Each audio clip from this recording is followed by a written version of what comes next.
Hello, everybody! Can I be seen? Can I be heard? Is my mouth moving? Hello, hello, hello. I didn't intend to have my glasses on. Blah, blah. Sound off in the comments if you can hear me clearly. I think everything should be good, but you never know. This is live streaming. You can't live stream without a little bit of scuff. Possum, why did you just chat? No. Yes, I am watching Ina. Nice. Okay. You can hear me? Okay, cool. All right. So there's a couple of different things that I wanted to talk about that I wasn't able to talk about because a few things went wrong.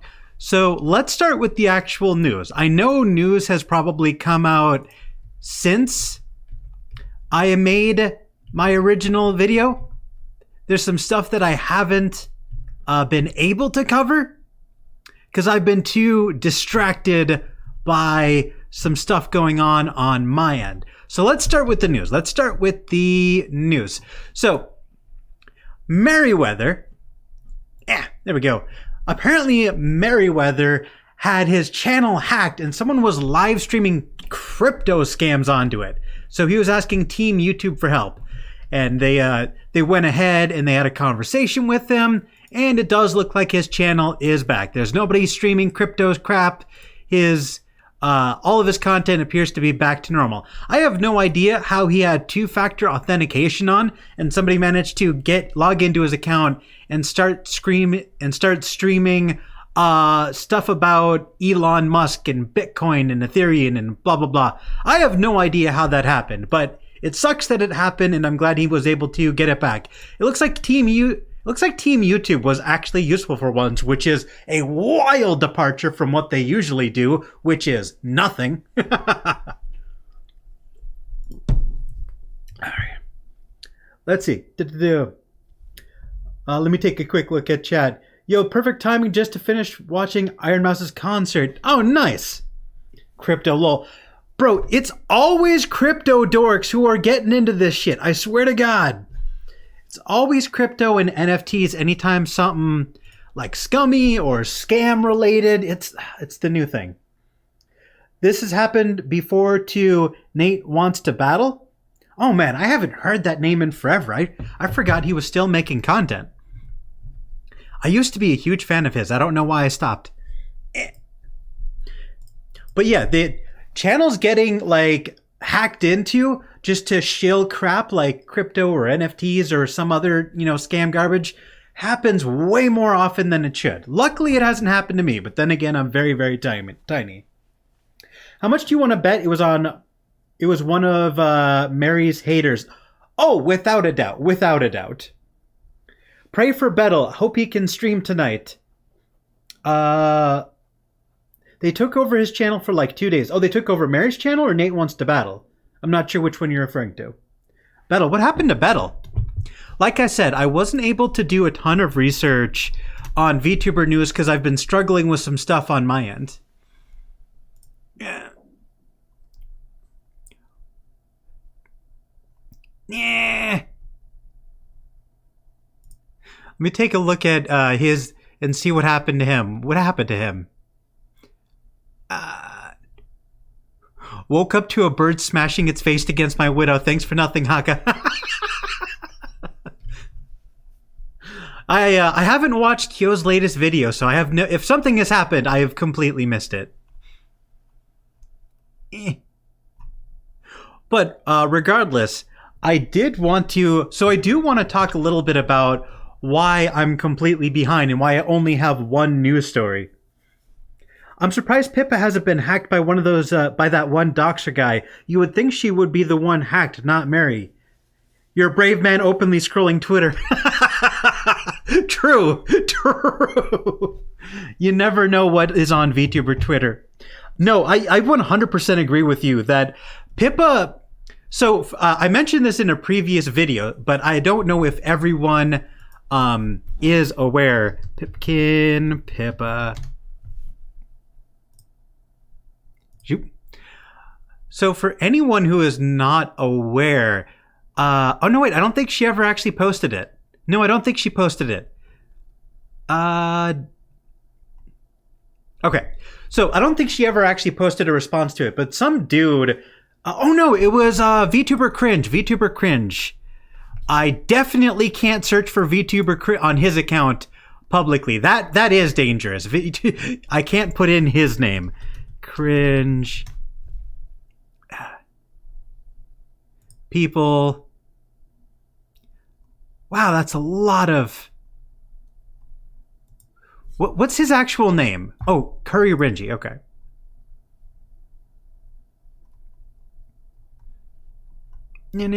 Sorry about the silence on my end. I'm just trying to find this. God, he posts a lot of hentai. Okay. Yep. That's nudity. Cool. Well, that's lollybutt. I'm so glad I turned off. There we go. Here we go.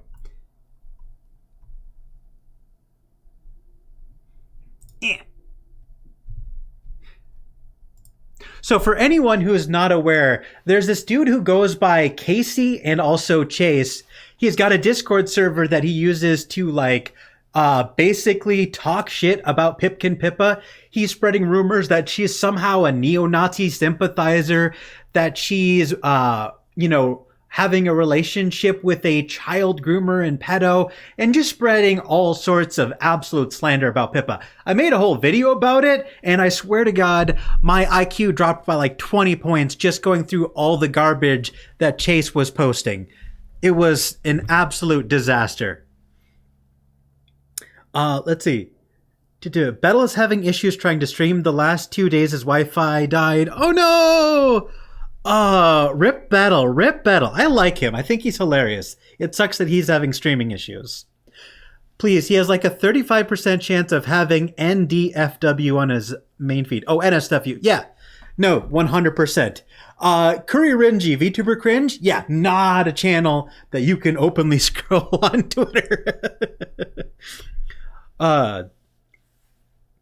Why is he so obsessed with her? He genuinely believes that Pipkin Pippa is dating someone who groomed a child. And once you fall into the conspiracy of random person has done something terrible, the amount of horrible things that you suddenly become willing to do when you think you're in the right and your target is worthy of your hate and criticism, people will do insanely vile and disgusting things in retaliation if they think they're justified. And I mean, it kind of makes sense. Like, hypothetically, if you genuinely believed that, I don't know, who's somebody famous? Hex Haywire. Like, let's say it came out that Hex Haywire, used to beat his dog. Like, he's a dog torturing son of a bitch. If you genuinely believed it, you probably wouldn't feel bad about sending him death threats and, slandering his name, right? If you genuinely believed he was guilty. So once these conspiracies thread, it opens people up to the worst that humanity has to offer. And it doesn't take much to convince people. And once they're convinced, gloves are off, man. Welcome to humanity. It's terrible. If he is telling the truth that Pippa is defending a pedo, then that does make Pippa look bad. You can't defend that. I agree. But here's the thing. He has not provided any evidence that Pippa is guilty. And anytime someone asks for evidence, he refuses to post it in chat. So if there is evidence, why is this not an evidence-first accusation? He should be posting twitlongers and proof, not accusations. Beals, I was talking about you having a 35% chance of having NSFW on your main feed. You know what? I try to keep my feed clean and clear of NSFW. Yeah. So, Botan, I 100% agree with you. If he's accurate, if that's true, then what he's doing is probably justified. But I have yet to see any proof. And most of the community seems to think he's full of shit. Now, I also want to talk about something that is unique to me. And that, my friends, here we go.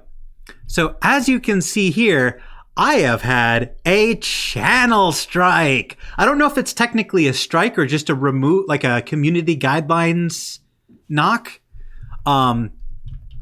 As you can see, I've already gone ahead and tried to, I can't show you, what's going on because it's still under review. It's just they're reviewing my appeal. But I tried to make a video about how being a VTuber kind of changes the type of fans that you attract. And, I make jokes about how, VTubers have gremlin energy and most normal streamers don't. And just the fact that you're a weeb, you're a gremlin, you're an anime character, like there's a lot of stuff that, just by being a VTuber kind of puts you in a certain genre of fans. And I thought it was a great video. I thought I went really in depth as to what's unique to our community that's not unique to other communities and how that filters the type of fans that you have. But apparently, according to the message that I got, it's not going to show you here, but for some reason, they are convinced that something in my video was promoting suicide and self-harm. I have absolutely no clue what they could be referring to. Nothing in that video was even remotely related to self-harm. The most edgy thing I had in the entire video was just a joke of about how people who are super political are often not attracted to VTubers because people who are obsessed with politics and make it their entire identity are like generally sad and depressed people. And I had a picture of like a dude with a gun and like a Proud Boys tattoo. And I was like, that's an edgy joke that I feel like everyone is going to be down with. Like the Proud Boys and other like white supremacists probably don't watch VTubers. So just by being a VTuber, you kind of filter out some of those people. So I was like, maybe one of the images of the Proud Boys got flagged. I have no idea. It's really, really frustrating. I wish I knew more. Hopefully when it gets reviewed, I'll get the video back. I don't know. What do you guys think? Do you think making a joke that the Proud Boys don't watch VTubers is too far, too offensive, too extreme, too political? Let me know. All right, let me check on chat. Guilty until proven innocent. I know. You'll know if it's a strike. They just removed the video because money. I know. Hey, Beelzy. Hey, how's it going? Oh, how's it going, Crow? Happy to see you. Thank God I got a BitChute as an alternative website. I don't know what that means. If it's a strike, you should see it in your dashboard. I know because I have one. Okay, if that's the case, I don't have a strike. Maybe interpreted as self-harm. I'm not sure. I'm not 100% sure what the guidelines are around that. I do know that I never actively encouraged anyone to, commit, self-harm acts, but maybe one of the I did show clips of Pipkin Pippa, and Pipkin Pippa is a little off the walls. So even though she's joking in all of her clips, I think the clip I showed might have been flagged. I don't know. It's the one where she threatens to, God, I'm afraid to even say it in a video. She threatens to pew pew up a Walmart, let's say. Hopefully that doesn't get picked up by the whatever bot is scanning these videos. It's the clip where she screams, "I'm gonna pew pew up a Walmart," because I thought it was hilarious. Maybe that's what got it flagged. Maybe it's Pippa. God damn it, Pippa. I tried Odyssey, but you have to upload a 5-minute video. I'm sorry, my friend. I have no idea what you're talking about. I'm sad, depressed, and kind of have to be into politics, and I watch a bit of VTubers. Yeah, but you don't make it your entire personality. You talk about other stuff. I'm talking about those sad, miserable people who seem to have no joy in life and make their entire personality about arguing with other chuds on Twitter about their political opinions. Like, you can have political opinions, but if you make it your entire personality, then I think you're joyless and dumb. What's the point of arguing about politics on Twitter? You really think you're going to convince anybody with, 240 characters? It's not going to happen. Team YouTube might be intimidated by the horns. Maybe. These horns are too aggressive. Lol, pew pew, thank you. Oh yeah, that probably did it. YouTube can't tell what's a joke. Ah, my God. YouTube is so bad at detecting sarcasm and nuance. BitChute is a website that is an alternative to YouTube that allows freedom of speech, but it's very, very political and the video player is broken. You know what, my friend? That does not sound like something I'm interested in. Like, I understand, like, on the surface level, the whole freedom of speech thing, but a lot of the people who are aggressively pro freedom of speech, you know, tend to have other beliefs that I don't endorse. So I kind of, anytime I see something related to that, I'm always pretty skeptical and generally steer clear. Because here's the thing.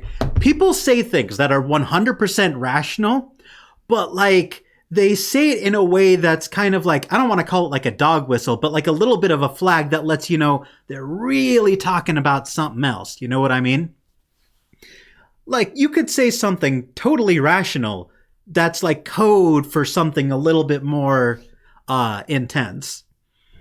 Like, you could say, I don't want to get into it.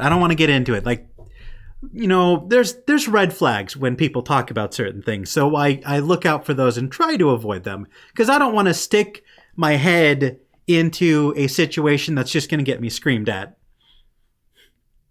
I can convince them because of your mom. That's why I told you Pippa is very controversial. She's banned from Fan Hololive Discord servers for the Walmart joke. I mean, it's clearly just a joke, an edgy joke, a hilarious joke, but I can see why people wouldn't appreciate it. It's a little too edgy. Let's see. If you go to the Kiara fan court and mention Pink Rabbit, you get banned. That's not fair. What about Lopi? I love Punkalobi and she's a pink rabbit. That's dumb. I hope Twitter brings back Vine ASAP. That could be competition to YouTube instantly. They just need to make a few changes. The only thing I don't like about Vine is the fact that it's 7 seconds long. That might work, but I never really got into Vine because it's too short. Like, it's way too short to post anything meaningful. I mean, they've already got a video player that allows you to post 2-minute, 40-second videos, and I already think that's too short. Like, I understand why some people like Vine, but I don't know. I feel like TikTok is, I don't know, more convenient to use as a creator. Let's see. What did I miss about Merryweather? Oh, yeah, you missed it. I'll bring it up and I'll go over it again.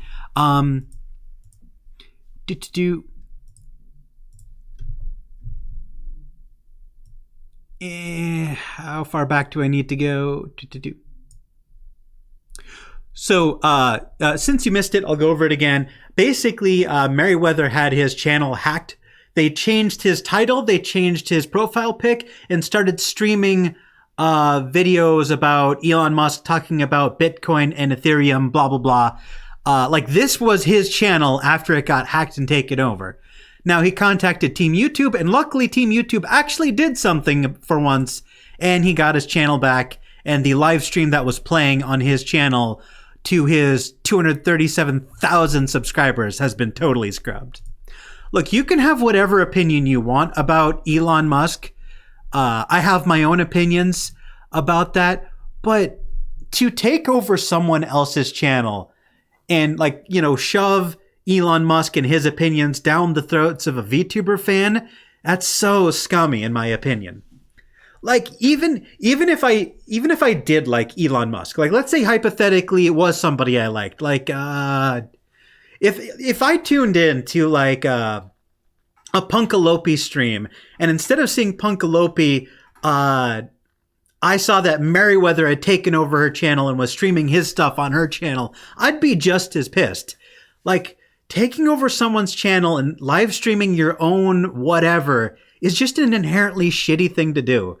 And I don't know why people think it's okay. And I can't imagine that the 102 people that were watching it live actually went and gave this person any money, right? Because I'm assuming that's what they were trying to do, is like scam people out of money and get them to buy crypto. I highly doubt any of those 102 people gave them any money. It was a complete waste of time. All you did was ruin Mary's day. I don't understand the motive. You have to know that this isn't gonna work, right? Come on. Am I alone here? Am I crazy? You have to know that hijacking a channel to promote your garbage isn't gonna work, because none of the fans of that channel give a shit about whatever you're promoting. You could be promoting the cure for cancer and people wouldn't give a shit because it's not why they're at that channel.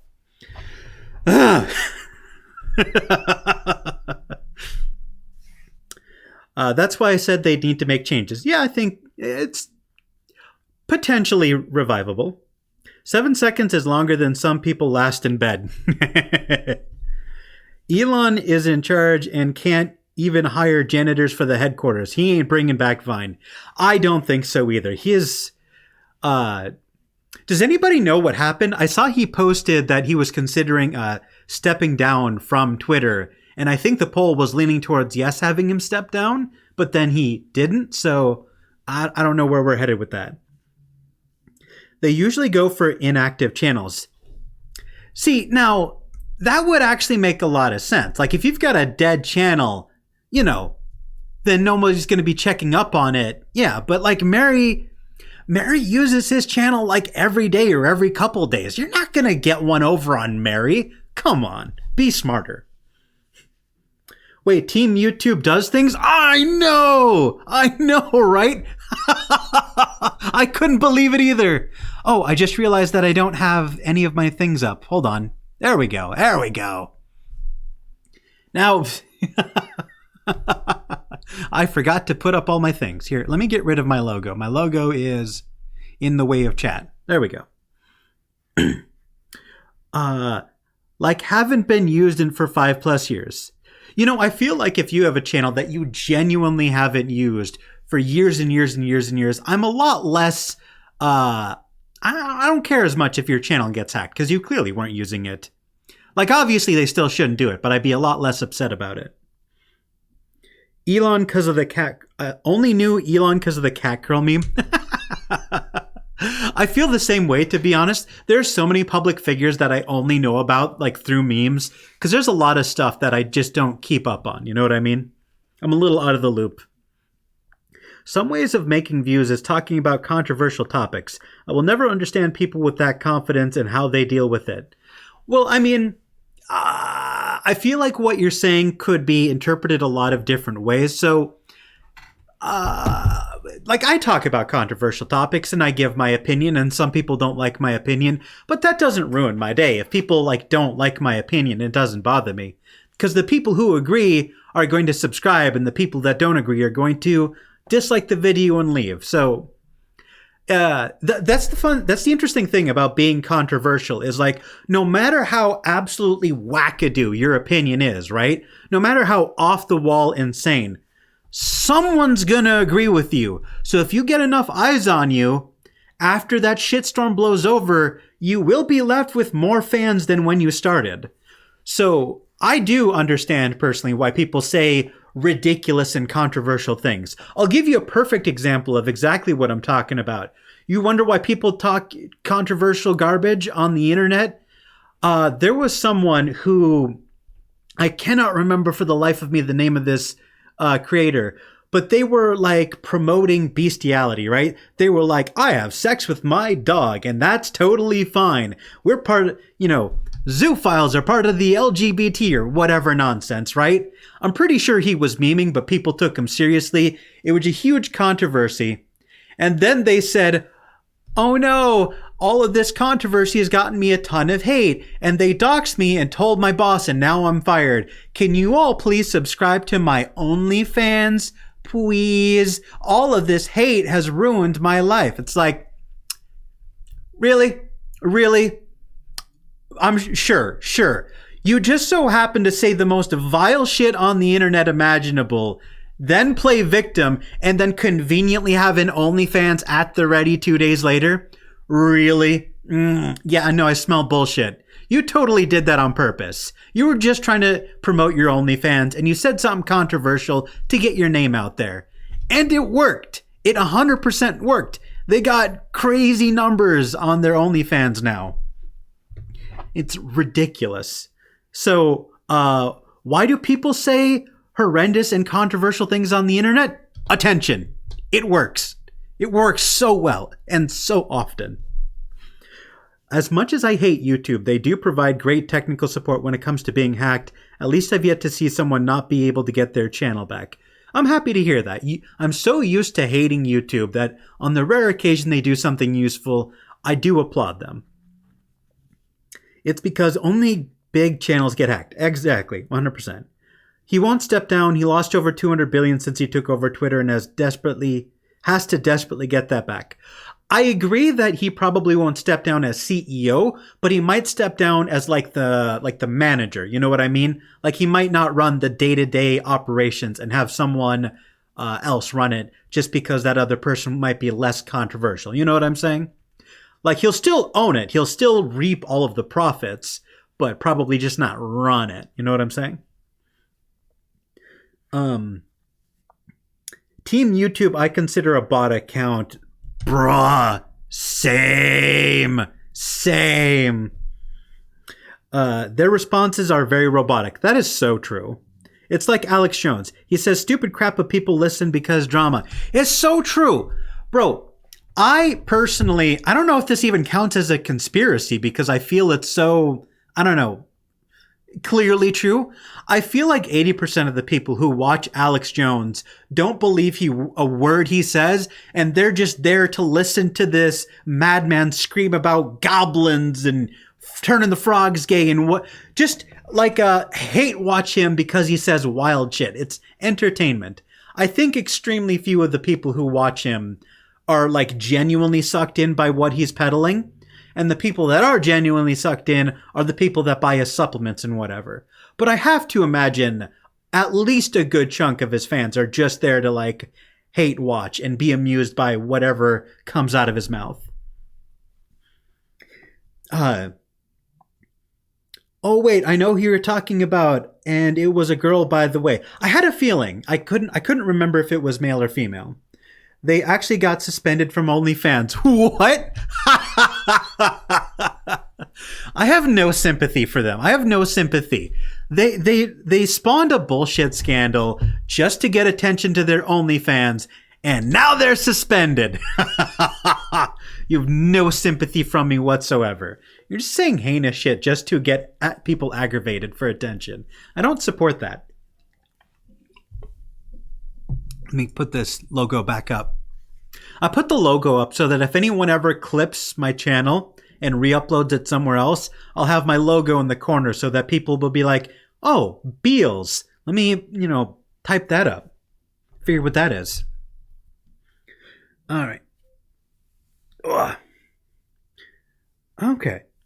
So that is basically all the major topics I wanted to cover. So I guess from this point on, I'm just saying hi to chat and having discussions.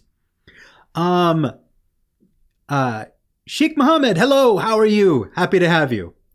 Could you see Pippa calling out that guy for doxing her? Never say never about the rabbit. She did call a VTuber company out. I wonder whether or not it is better or worse for her to call him out. Because here's the thing. Just because VTuber Cringe called him out doesn't necessarily mean it's good for her to respond, because she has a much larger platform than VTuber Cringe. So she could be, if she replies, she's going to give this dude more attention. And that's obviously what Chase wants, right? Is more attention. When you're a huge creator, you definitely have to pick your battles and decide what's worth your attention, what's worth you addressing publicly, because your word has weight and anything you speak about gets eyes drawn to it. So if some of her fans are introduced to this and then believe Chase, then she could lose fans and gain hate. So I don't know if that is ideal. Whatever she decides to do, I support. Whether she decides to denounce it or chooses to ignore it, that's really up to her. It's not a black and white issue, in my personal opinion. I don't know. What would you guys do if you heard about that? Like, if you found out that someone was slandering your name, but most of your fans weren't aware of it, would you address it or would you ignore it? I think that's an interesting hypothetical. Do you think they're making their AI smart by making it practice or just for the drama? It doesn't matter, all theory. Give me more context.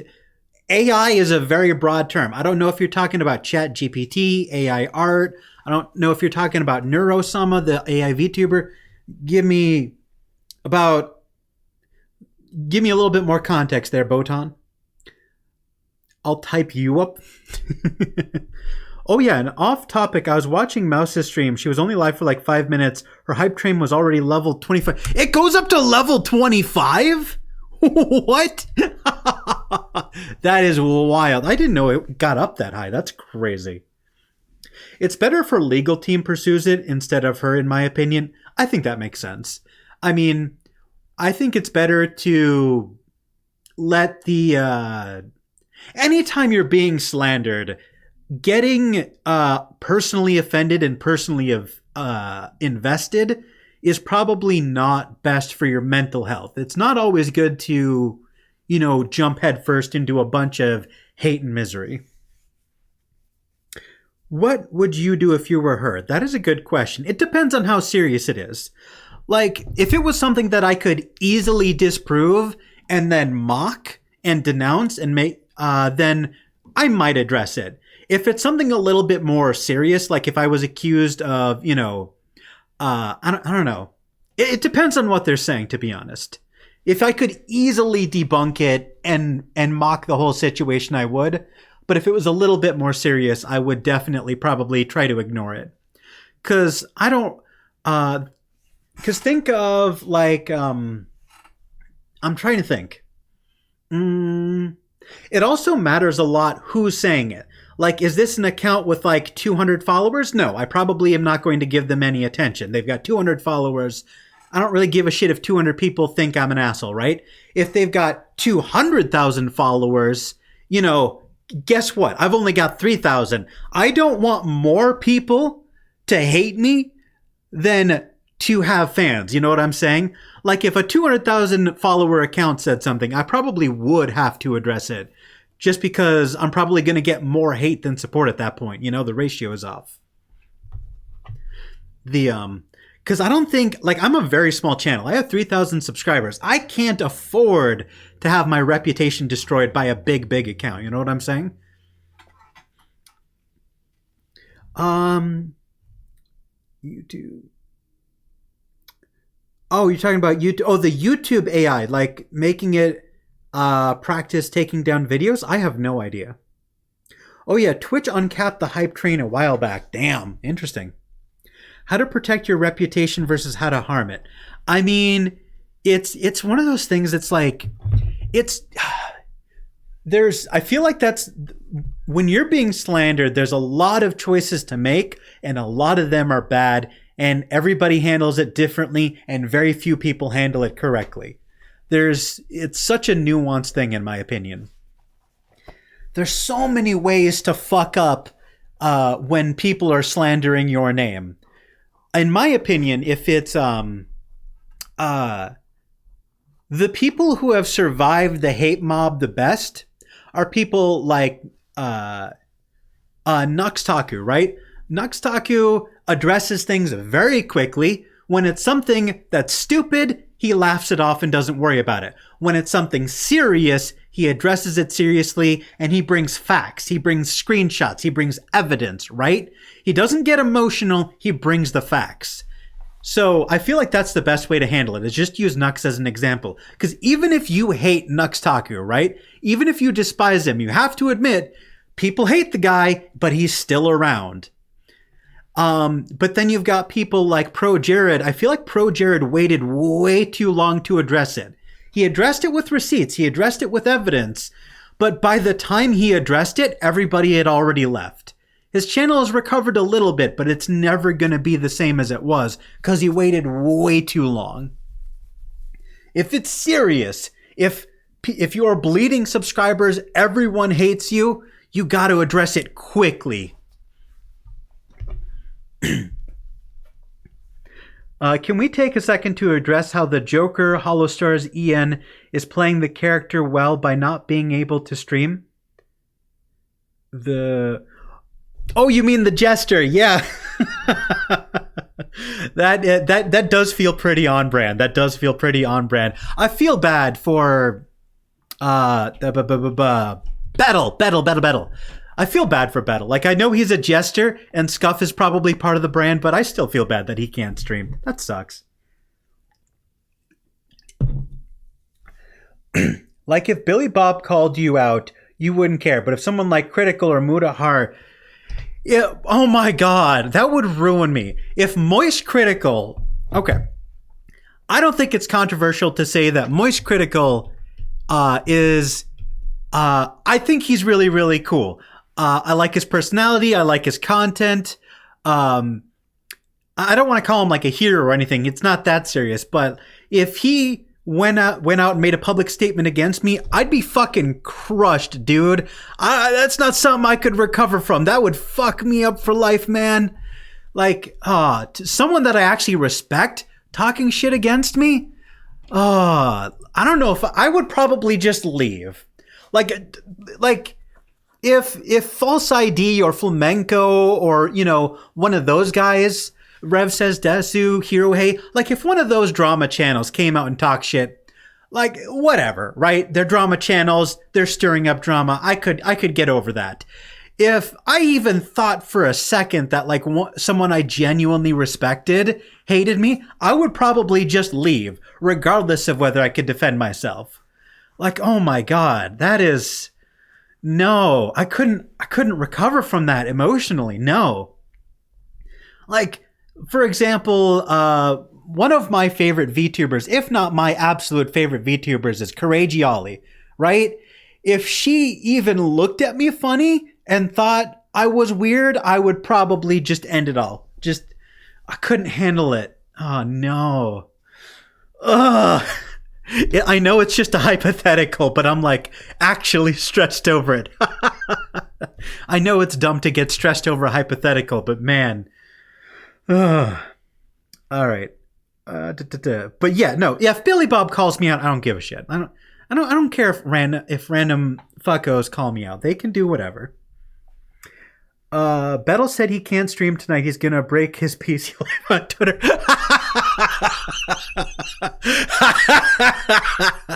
Mood. Absolute mood. You Nux. Oh yeah, I forgot that you don't like Nux Taku. Oh well.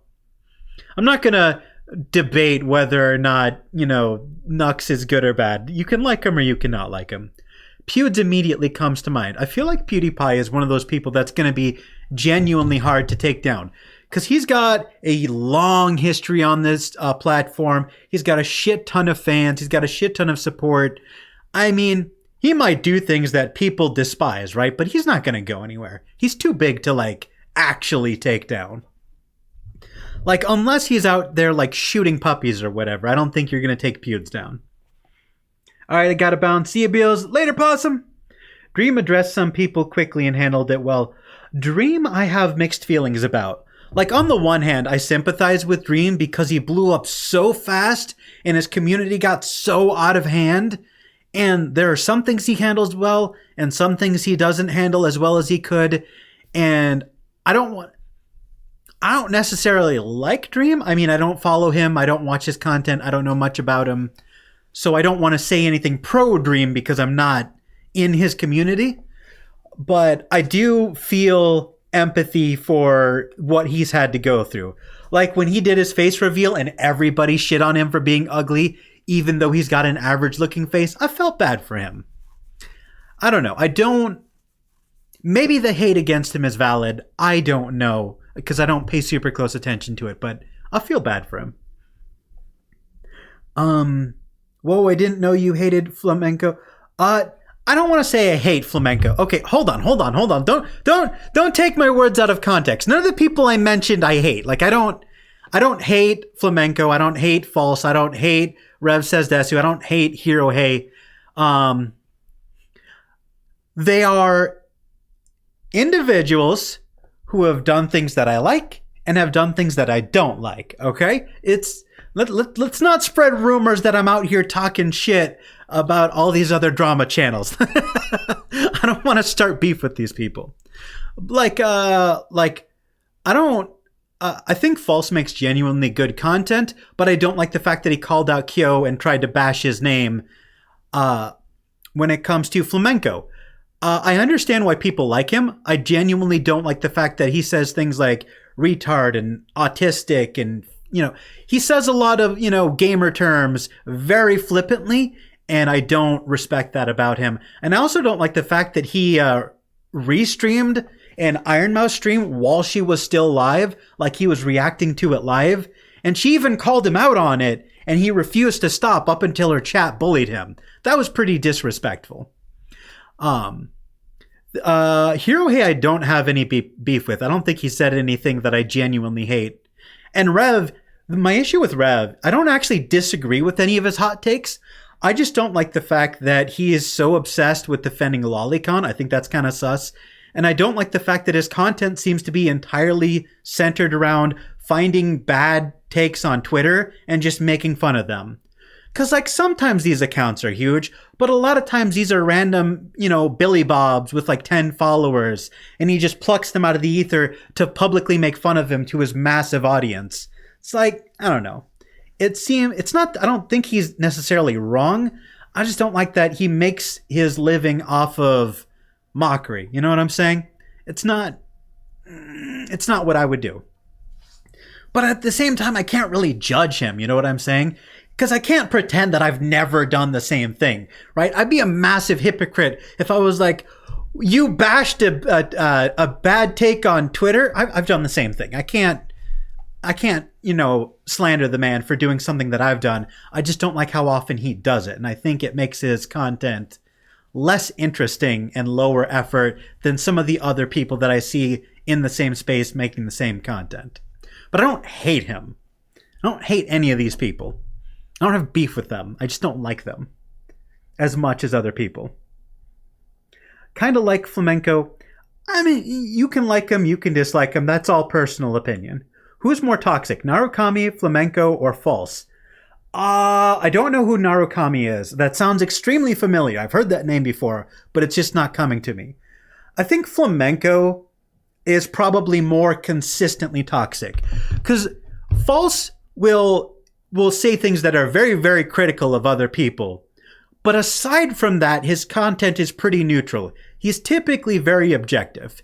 And when he does report, on negative opinions, it's generally the negative opinion shared by the community at large, with the exception of when he attacked Kyo. But when it comes to Flamenco, he's actively, saying like retard and faggot every other sentence. And I don't like that. I don't respect that. I think that's more openly toxic.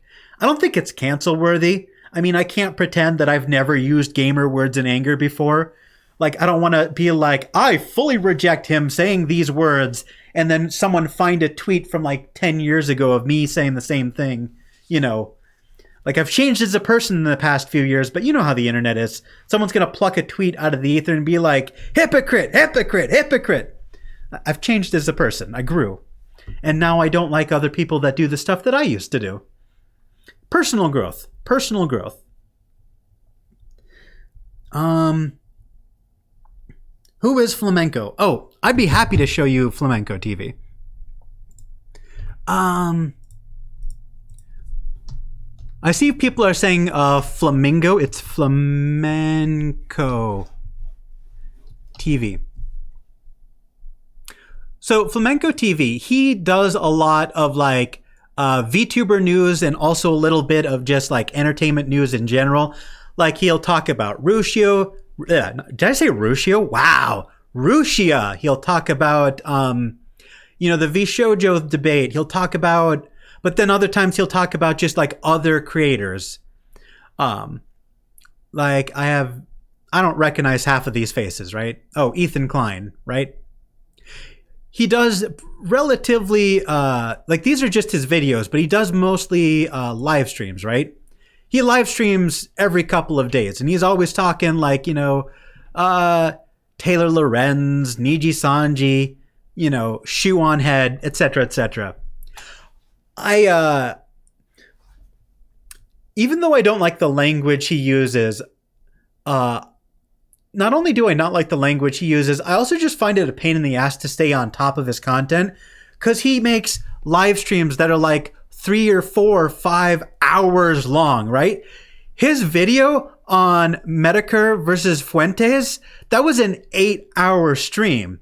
It's something I might be interested in watching, but it's 8 fucking hours. You know what I mean?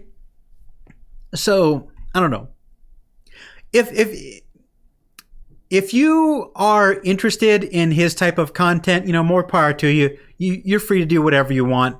It's just not something that I am super into. I'm not into his style. Like I said, personal preferences, personal differences, we can disagree. I'm not about to, pop a blood vessel if you like someone that I don't like.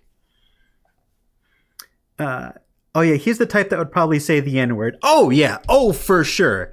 Like, I know he's a VTuber and I know speculating on like race is like taboo or whatever, but he definitely seems like the white guy who doesn't understand why white people can't say the N-word. Oh, it's just a word. It's just a word. Why can't I say it? Mouse and him talked in DMs afterwards. They're cool now. Are they? You know what? Genuinely happy about that. Genuinely happy that they hashed it out. Because I don't like beef. You'd think as like a drama VTuber, I'd be like clambering over drama. Like, oh yeah, nom, drama. Yes. Chaos in the community. No, I don't actually like when things are chaotic. I just cover it because that's kind of my job. You know what I'm saying? I don't like it.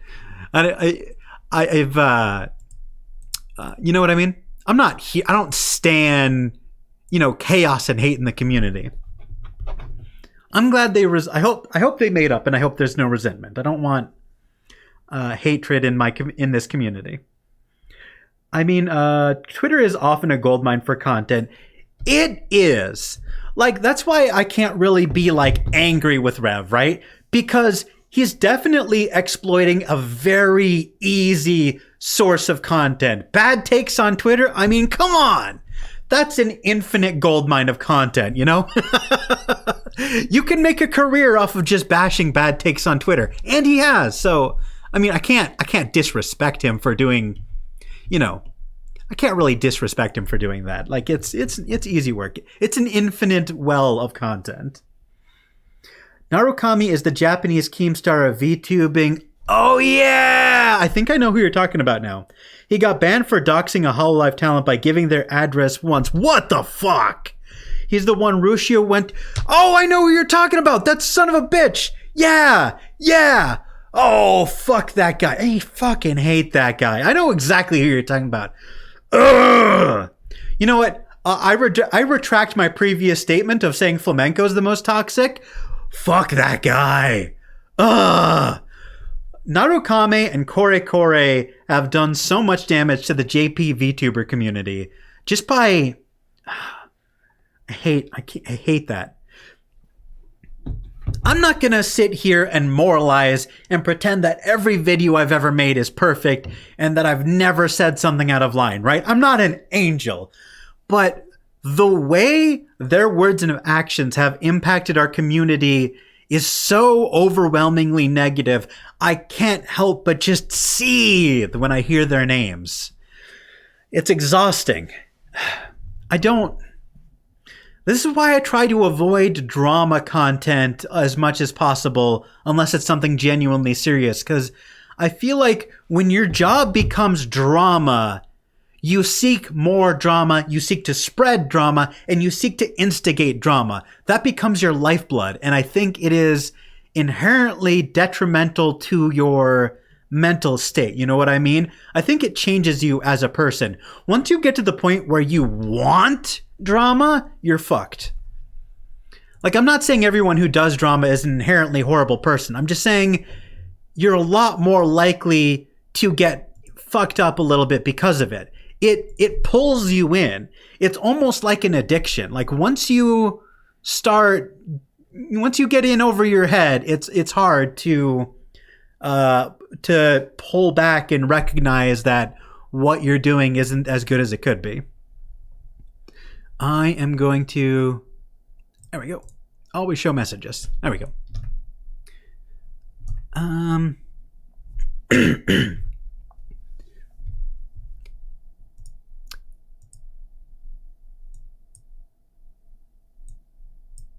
All right. There we go. Hold on. Give me 1 sec.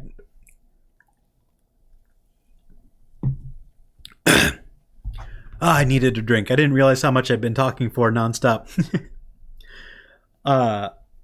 Flamenco. I like calling him Flamingo. You know what? If you like calling him Flamingo, you go nuts.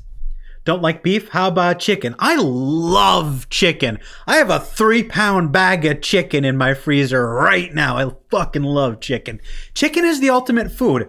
Bro, even bad chicken is still kind of good, right? Like, even if it's unseasoned chicken breast, boiled, right? It's still kind of good. It's every single culture on earth, the second they get the hold of chicken, does something cool with it. You know, whether it's grilled chicken breast with, you know, salt, pepper, and garlic, good. Asian style chicken with some rice and some spices and some peppers, solid. You know, I don't like Indian food, but, you know, chicken and curry is probably the only Indian dish that I'll actually eat because it's chicken. I love chicken. 10 out of 10. I hated Narukami so much. When he got banned, no joke, I went out, bought a beer, cracked it open, and laughed. There are extremely few people that I will openly admit to hating. He is one of them. Address? Did that poor person move away from their home because of that? I have no idea. This is the first time hearing about that. Because this is Narukami and Kore Kore are on the Japanese side of things, and since I speak literally zero Japanese and I don't watch a ton of JP VTubers aside from translated clips, a lot of that drama and a lot of that content just goes right over my head. It's not that I don't care, it's that I don't speak the language and am therefore less interested. You know what I'm saying? He was a big factor of mono all the way. I do remember hearing about that. Also, will you play games in the future? I don't know. The only reason I don't play video games is because there's two reasons, right? Number one, I played video games in the past and I got very low amounts of support. I got, you know, low interaction, low viewer count, and I would hate to like stream for 3-4 hours playing a video game just for no one to show up and no one to care. That would hurt my self-esteem a little. And two, if the game is really, really good, right?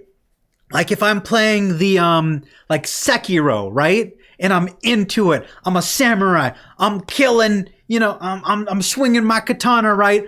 I'm fully invested. I'm not going to be talking 24/7, which is how I prefer to be in a live stream. I like to talk. I like to engage. I want to read every chat message.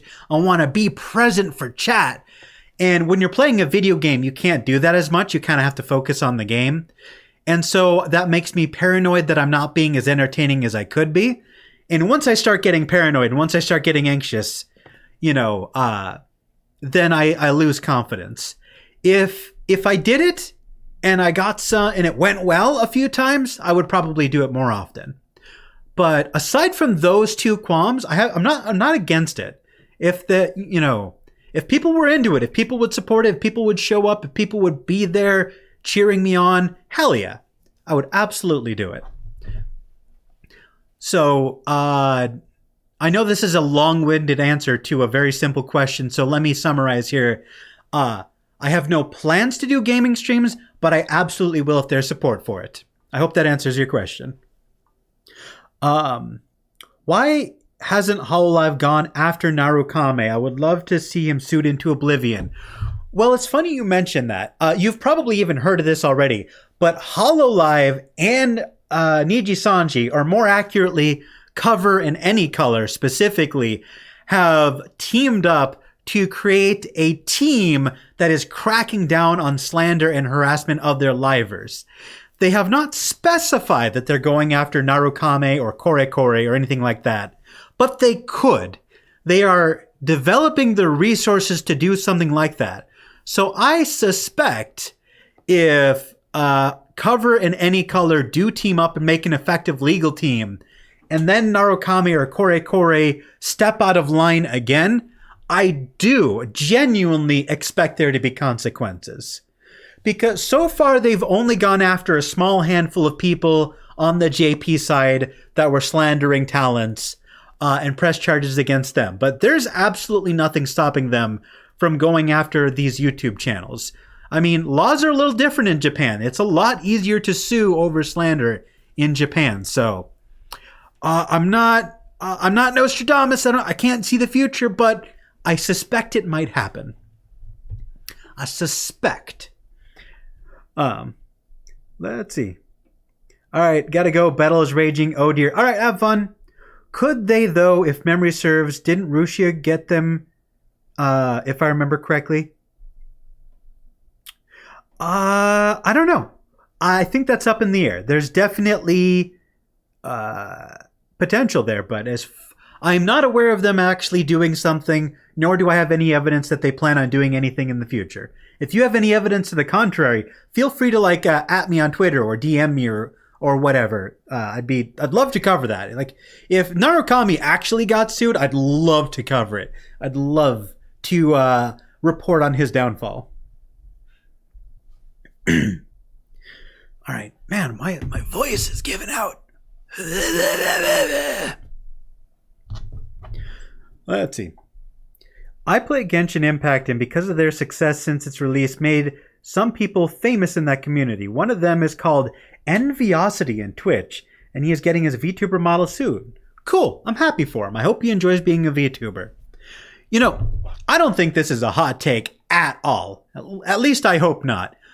I think one of the coolest parts about being a VTuber is the fact that it instantly makes your live streams like a little bit more visually interesting, right? Because like if you're just a dude, then you're just a dude. You look like yourself. Most people have a very generic, uninteresting appearance, right? But if you've got a model, you're just instantly more visually appealing. And here's the thing. Most people, when they're playing video games, you know, they've got that gamer scowl, you know? They're like, they're gaming away. They're serious, right? But when you've got a VTuber model, with the touch of a button, you can do all sorts of crazy expressions, right? Like, I'm not a particularly expressive person, right? But with a smarm brow just a click away, you know, makes me a little bit more interesting to look at, and it allows me to express myself in a way that I'm normally not able to. Like, have you ever actually tried to do the smarm brow? Have you tried to bust out the rock eyebrow? That takes practice, my guy. I just like the fact that it gives you the freedom to be more visually interesting. So I feel like more people should be VTubers, even if they're not necessarily into like idol culture and stuff, just because it makes it more interesting, you know? Gives you something to do. Yeah. So that's personal preference. I don't know. I know some people are a lot more gatekeepy than I am. A lot of people generally feel like if you're a VTuber, you got to be into idol culture. You got to be into anime. You got to know all the VTubers. And like, I get that. I get that people want to protect this hobby from people who might take it over, who don't respect the VTubing culture. Like, I understand why some people gatekeep, but personally, I'm like, it's just an avatar, you know? And okay. Hear me out. Let's say we don't want to let people who are just total normies into the VTuber community, right? What if they just used non-anime models, right? Make something visually distinct. Like there's no rule saying that you have to be like, you have to look like a 16-year-old anime boy, right? You could be a bear, and you don't have to be cel shaded. You don't need an outline. You don't need, great big eyes.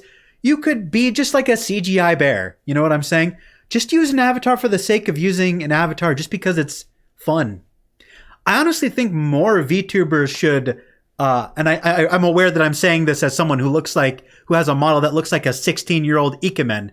But like, you don't have to be an Ikemen, right? You don't have to be a cat-eared cutesy girl. You can be whatever. You can be a biblically accurate angel. You could be a bear. You can be whatever the fuck you want. You can be a pile of trash. Just, I don't know, be interesting. I say as someone with a generic model, but no, be interesting. Do something original.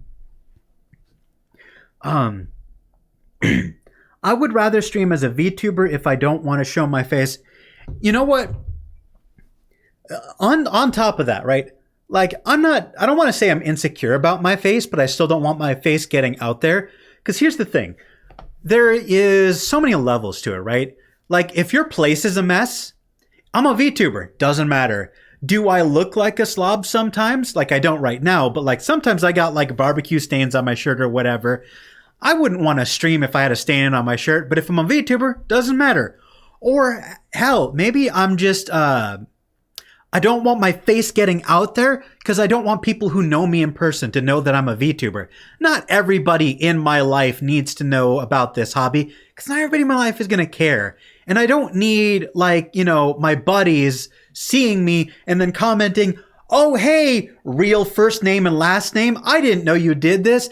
Hey, let's go over to the pizza chain that's, you know, specific to our local area after your stream. Full first name, last name, local establishment. Like, people are going to figure out who I am and where I live real easily if my real life friends and family find out I'm a VTuber. Like, it's just a privacy thing, you know what I mean? Like it reminds me of Garnt, Giguk, whatever you want to call him. Garnt shows his face to the world, right? Well, because he does that, people were able to find his parents' Facebook, and they found images of him from years and years ago of him being a monk. He didn't initially intend to share that information. He's open about it now, but he never intended to share those pictures of him being a monk. There's no reason that he should have to tell people he used to be a Buddhist monk. Not because it's embarrassing, but just because it's nobody's fucking business, you know? Somebody went out of their way to find that out about them, and it was none of their fucking business, and they were only able to do it because his face and name is out there on the internet. I don't want that for me. I've never done anything that's like cancel worthy or whatever, but it's also none of people's business. I am as open about my past as I want to be, but, you know, there's a lot of things that I don't mention and that I have a right to privacy on that would ruin my day if it got out there. It's not bad. It would just ruin my day. Let's see. Uninteresting appearance, brutal but honest. Look, I'm not trying to make fun of people, but, like, let's be honest. Like, how do I phrase this without being super mean? Because I don't want to be mean to anybody. Okay, XQC, right? Let me pull up some safe for work images. You never know. Okay, all of these appear to be safe for work. I can show these. You never know. It's the internet. XQC, right? He is not a bad-looking guy by any means, right? He's not a hideous monstrosity. He has no reason to be embarrassed about his face, right? But he's also not that interesting. He looks like a blonde white guy, right? He's just a dude in a t-shirt in a boring room with a couple of posters in the back, right? It's not that interesting to look at. He doesn't have a wild or wacky appearance. He's just a dude. Nothing against him, but here's the thing. If he were a VTuber, he could have red hair and horns and a crown and a sword and like a sleeveless hoodie and a gold armband. Like, I mean, come on. He could be more interesting to look at. You know what I'm saying? I'm not saying he has to. I'm just saying he could be a bit more interesting to look at. Nothing against him. It's just opinion. You know what I'm saying? Someone's going to clip this out of context and make it sound like I absolutely despise XQC or I hate his appearance or something. But no. That's what I mean. It's like XQC isn't ugly. He's just not interesting to look at, which is normal. Most people aren't. Most people are boring as shit. Most people are boring. Oof, just found out Microsoft is ending support for Windows 7 and 8. What? Okay, here's the thing, right? Windows 7 was pretty good. I didn't like Windows 8, but Windows 7 was genuinely pretty decent. And the fact that they force people to make the switch or lose support is really annoying, right? I have worked at multiple places that are still on Microsoft XP, even though Windows doesn't support it anymore. I don't like the idea that people feel forced to upgrade if they don't want to. Like, if your entire company is built on a certain system, it's a huge pain in the ass to upgrade. And losing support for that, it's just a pain in the ass. You know what I mean? Lord Athelstan Kayson enters the chat, right? Okay. I will say though, okay, you want to see. Here's the thing.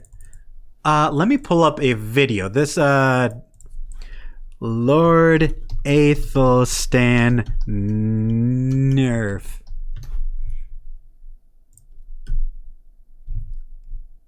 Okay. You want to talk about interesting appearances? Lord Athelstan is out here. Lord Athelstan, when he does his IRL streams, man's out here in a giant fucking pink cowboy hat, a full suit with the bolo, Nerf guns, shooting targets. You want to talk about an interesting appearance? This is how you do it, right?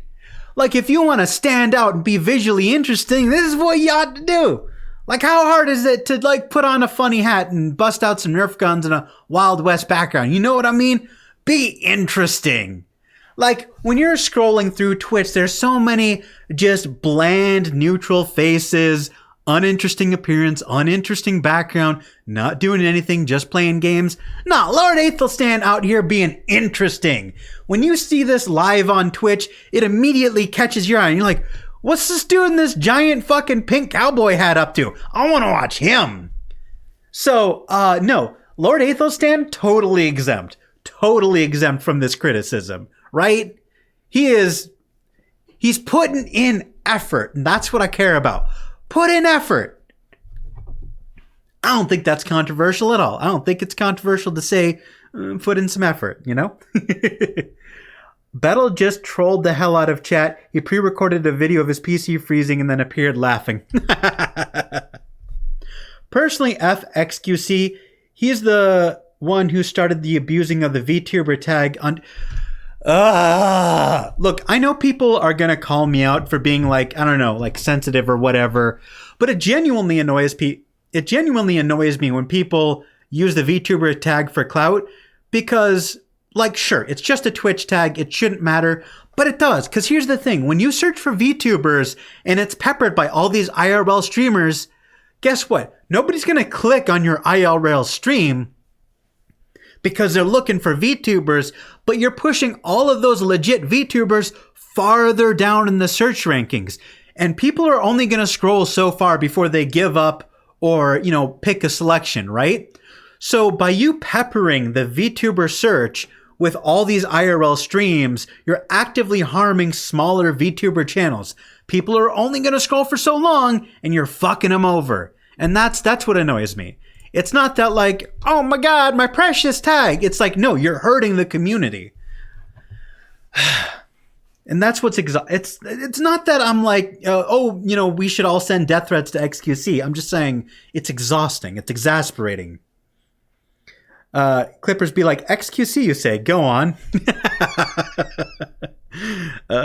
No, I don't want people to think I have beef with XQC. I don't know enough about him to bash him. You know what I mean? I don't watch his content. You know what's funny? Actually, it is kind of funny. The video that I made that got flagged for self-harm, even though it contained no self-harm content, I used XQC as an example comparing IRL streamers to VTubers. And I showed a clip of him being boring as shit and compared it to a clip of, I think it was Lord Athelstan actually being interesting. And I was like, you know, the difference between IRL and VTubers. And I show XQC being boring and Lord Athelstan, you know, screaming and being obnoxious. Cause like, I feel like VTubers just bring more energy to the table. You know what I'm saying? Like when you turn on a VTuber stream, you know that there's gonna be at least a smidgen of gremlin in there somewhere. You know what I mean? Even if it's like someone who's chill, like Ina. Even Ina has her gremlin moments. Even though she's chill, she's still got those VTuber moments. I just feel like you ever watch, like especially with, there are so many streamers that are so popular and it's like, why? You are not as interesting as people who are smaller than you. Like, I don't want to act like Pokimane isn't talented or isn't charismatic, but is she as interesting as Punkalopi? Is she as interesting as Chibidoki? I don't have any beef with her, but is she as interesting as, you know, she's so much more famous than all these other female VTuber Twitch streamers, yet has a fraction of the personality. I don't know why. What's like, who cares? Like, she's a hot girl on the internet being above average. Like, I probably sound like such a fucking judgmental scumbag. I don't hate Pokimane, okay? I'm just saying, I I'm not saying she's bad. I'm saying other people are better. And I don't know why she is more popular than people I think are better than her. God, I sound like such a scumbag. I need to stop talking before someone clips this and tries to cancel me. Beelzebub hates Pokimane. Beelzebub trashes Pokimane. Beef with... I don't hate her. I have nothing against her. I just think she's less interesting. Did my comment about XQC go through? I thought I replied to it. Try it again. If not, I hate XQC because he basically crapped on the VTuber community, calling us nerds and certain word with the letter P in it. Oh my... Look, are there lolicons in the VTuber community? Yes. Are all lolicons pedos? No. And even if there are some lolicons in the VTuber community, it's unfair to assume that all VTubers, like the entire community, is centered around this one thing. Like, sure, there's some people like that in the community, but it doesn't represent the community as a whole. And it's also not what the community is centered around. The community is centered around cute anime girls making cute noises and playing video games.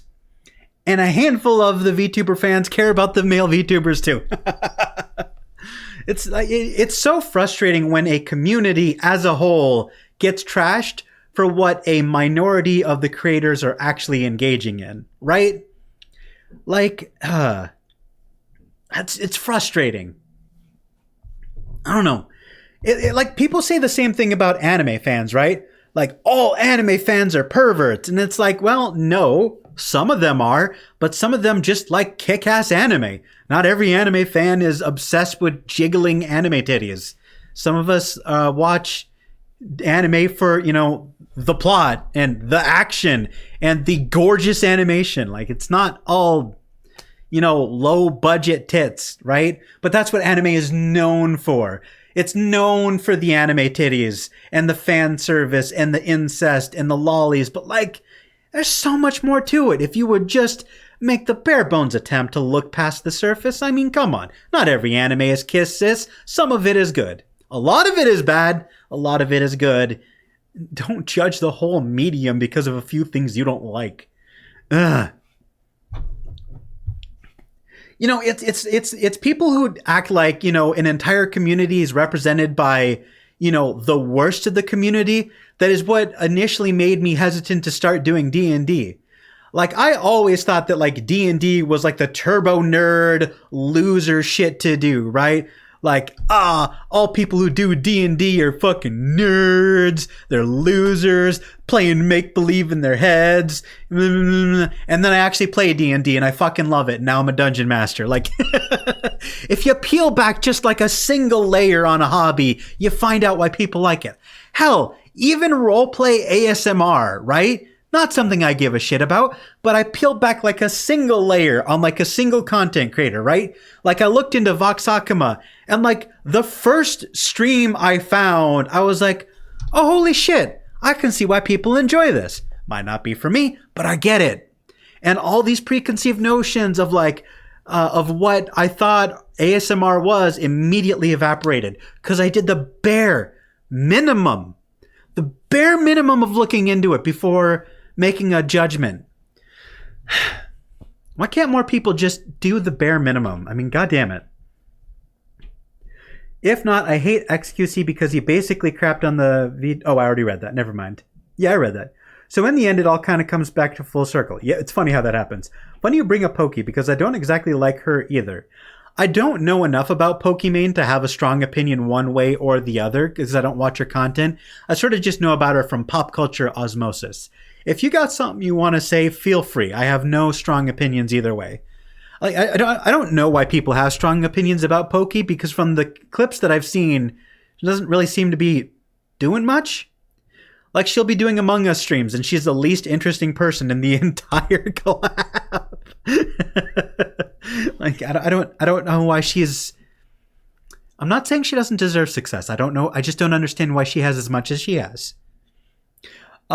True, I heard some people just clip the part of the video without more context. Exactly. Haven't seen Kengan, Ashura, Record of Ragnarok, or Baki yet, probably. Have I seen those? Kengan Ashura, I have not heard of. Record of Ragnarok. Have heard of, not seen. Baki, I saw... I did watch Baki, and Baki, if nothing else, was very entertaining. Baki is... How do I describe this? Baki isn't the style that I usually go for, because it leans into a little bit more of grossness. Like, I'm not saying the art style is gross, but like... Yujiro Hanma is drawn really, really gross. Some of the muscles are drawn kind of gross. It's not an art style I particularly like. And it's also like half the anime is just Yujiro Hanma is a piece of shit who kills people and like does whatever he wants without consequences. And I don't know. I see why people like it. I have nothing against it. It's just not my favorite. If I want something Baki-esque, I would definitely go for... I don't want... I'll come back to that. I can't think of a Baki-like show that I'm super, super into. Usually I go for like shonen. Like I like... I have very basic anime taste, all right? Like don't judge me. I like Demon Slayer. I like the first season of My Hero Academia. I like Dragon Ball Z. I'm a very basic, casual anime fan. Don't hate me. Don't hate me. I've seen a lot of anime, and it's just like I always kind of gravitate to whatever the hell Shonen Jump is putting out. You know what I mean? I know it's super basic and boring, but I don't know. Every time I sort of stray away from like the mainstream stuff, I find a lot of weird stuff that has something that I'm not super into. You know what I mean? I don't disrespect people who like more fringe anime. It's just not my style.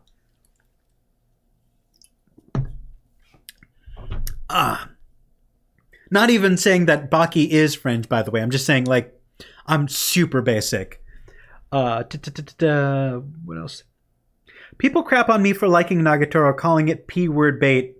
Look, Nagatoro does have a lolly body type, right? We can all agree on that. And in the show, she is sexualized. I get why that's not for everyone. But here's the thing, right? Since Nagatoro isn't a real person, it doesn't really matter. But that doesn't mean that it doesn't also bother the shit out of me to look at. So what I do, and this is a life hack incoming. You can all practice this at home. If you don't like something, don't watch it. So that's what I do. I'm not into it, but it's also not for me, so who cares? Not everything has to be made for me exactly. And if something makes me uncomfortable, I can just ignore it. So, you know, I think people take media way too seriously. Like, oh my God, he likes an anime that makes me uncomfortable? They're a bad person. Like, what? Get over yourself. People forget the maker of Nagatoro made that type of anime at one time. Yup, I am aware, and I am not going to comment on that any further, but I do know what you're talking about. Classroom of the Elite is one example. If you watch channels about like how to become like Ayan no Koji, there's more about it than just animation. 48 Laws of Power, awareness. I'm going to look at this without pulling up Google Chrome. Classroom of the Elite. All right. Google Images. Please don't be a hentai. Please don't be a hentai. Oh, this looks fine.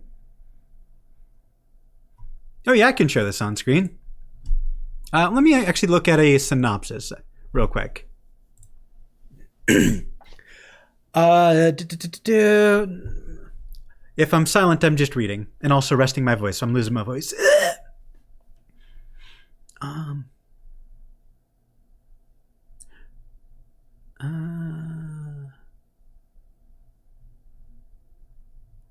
don't know. I'm reading through the synopsis and it's not immediately grabbing me. I mean, if it's something you're into, that's cool. I don't see the appeal of it personally. Oh, what's this? Psychological thriller. Oh, interesting. Okay. You know what's funny about anime? You know what? I will criticize anime, and I think this is a valid criticism, and I hope you can all see my point.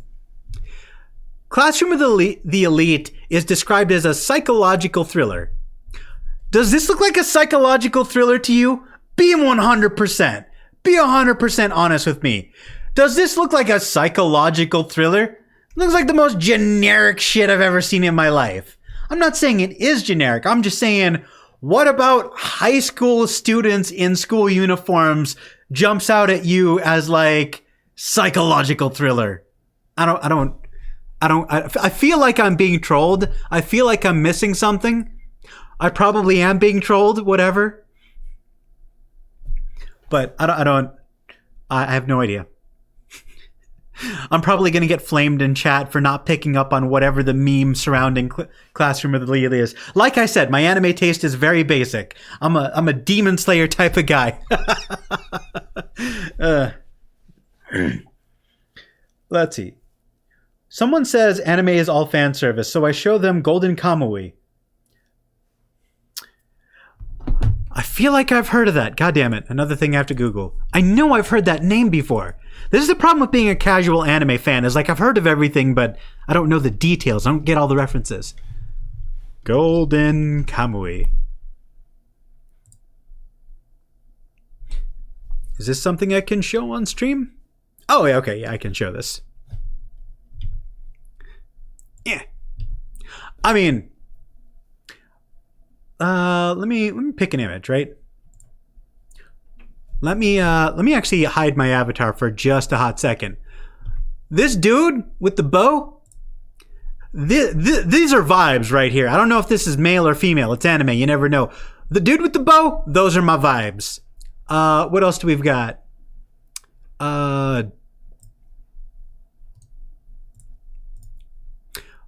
We got some gruff-looking dudes with their fists up, ready to go kick some ass. Those are vibes.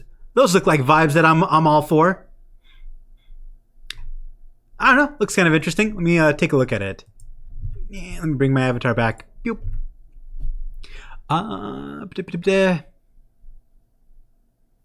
Let's see.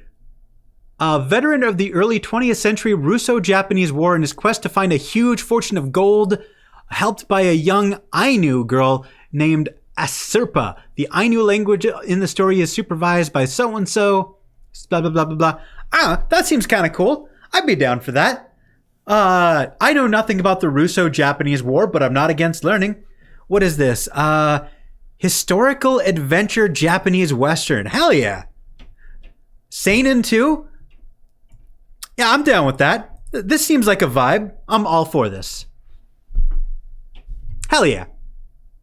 I might actually watch that at some point. I'll add it to my extremely long list of anime that I've been meaning to watch. Oh my god. You'd think after being involved in the anime community for so many years, I'd get used to pronouncing Japanese words. Monkistu is a harem anime of a guy basically getting 3 girls. They're adults, so it's okay to talk about. All right. Lol, no, ha ha ha, but once you see it, you will find out. Watch a clip. Clip about what? High School of the Elite? Okay, the fact that you're doing the lol, no, ha ha, makes me not want to look it up, because it's probably a hentai. And I don't want to watch hentai. For anyone who is unaware, I'm ace, so I don't watch. I'm not going to get into it. Because anytime you say I don't watch hentai on the internet, there's always going to be like, bullshit, yes you do, blah, blah, blah, blah. People always like, think you're moralizing when you say stuff like that. Untitled Goose, I don't think I've seen your name in chat before. Hello. Hello, Untitled Goose. Anime is all about fan service. Meanwhile, Nichijou and Daily Lives of High School Boys. Nichijou is a masterpiece. Nichijou is hilarious. I haven't finished it. I lost my place and haven't finished it. But holy shit, Nichijou is a fucking comedy masterpiece. Another has entered the chat. Okay, so I'm not the only one. Welcome, Untitled Goose. Dude, Bettle is insane. This dude is like the Joker right now. Hey, I'm all for it. Untitled Goose saying, dude. Dude. Oh, hello, rank. Let's see. Rank 7 Y Go. Eno? You're saying Eno. Or Inu. My apologies. Inu. What did I mispronounce? There's like a delay in chat because I'm talking and then looking at chat. So by the time you say something, I'm already like 10 comments past it. Whatever I mispronounced, I apologize. Don't pull up Mankitsu on screen. Okay, I won't. Hey fam, ever played Shin Megami Tensei game? Yes! I have played Persona 4 and 5, and those games are masterpieces. Well, I probably shouldn't say masterpiece. There's definitely parts of the game that I did not enjoy, but the music, banger. The characters, banger. The system where like making friends helps you out in like the alternate dream world thing. So like it actually motivates you to get invested in the characters, and everyone's got a unique and interesting backstory, and how like their like personas are related to their own personal insecurities. It's so good. It's so good. Persona 4 on the PlayStation 2 was my game, my guy. It's so good. Love Persona 4. And Persona 5 was good too. I think the only reason I didn't like Persona 5 as much as I liked Persona 4 is purely because Persona 4 did it first, and it left such an impact that them doing the same thing again was a lot less impactful. Also, the music was better in Persona 4. The music was objectively better in Persona 4. You can fight me on that. I'll die on that hill. That's a hill I'll die on. Persona 4 has the best music out of the two. Fight me. Let's see. I'm new. Hello. Happy to have you. Oh no, if it's not if it's just ban. What? I don't know what you're talking about. I'm sorry. No. Oh, it's not hentai. Okay. Well, I'm not going to ban you just because you recommended I watch a hentai. I'm not one of those people who's going to freak out because you made a bad recommendation.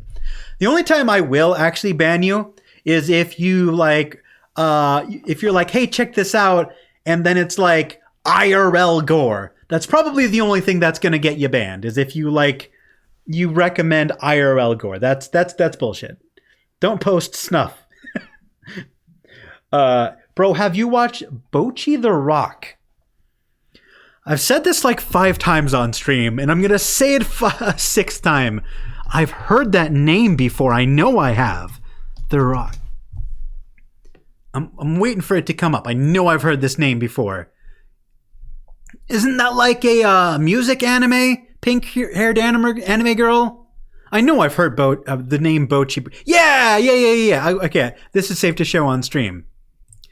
I have heard of it. I've seen clips of it. I have not seen it. It does look pretty entertaining, but music anime just isn't necessarily the vibes I usually go for. If you're telling me it's good, I might watch it. It's just not what I typically go for. It does look good, though. It looks well animated. Also, I must say, I don't know what you call this art style, but I love anytime an anime does this shit where like there's like 16 different art styles in half a second. I don't know what you call this like glitch style. I love it. I think it's hilarious. It never gets old. But no, I have heard of it. I have not seen it. My anime playlist is like unironically like 3 titles long. So, you know, I'll add it to the list, but probably won't get to it anytime soon. Use live instead of top. I don't think I'm on top, am I? Oh, damn, I apologize. I've switched to live chat. Everything is identical. Everything is still in the same order. I'm not seeing any chats that I missed. Let's see. Oh, a Persona fan. Anyways, I would recommend Shin Megami Tensei Nocturne HD for a challenging experience. Maybe. It's the new anime. Yep, music and comedy. It's good for me. I like the comedy and music. Hey, absolutely. Iris just announced a new outfit for the 13th. Awesome. Let's go. I was about to pull it up and see if she had posted the outfit, but then I read it again like, oh wait, she announced an outfit. I'm sure it'll be a cool outfit. I really like Iris's redesign. Let me search for Iris and try not to get etchy. Iris.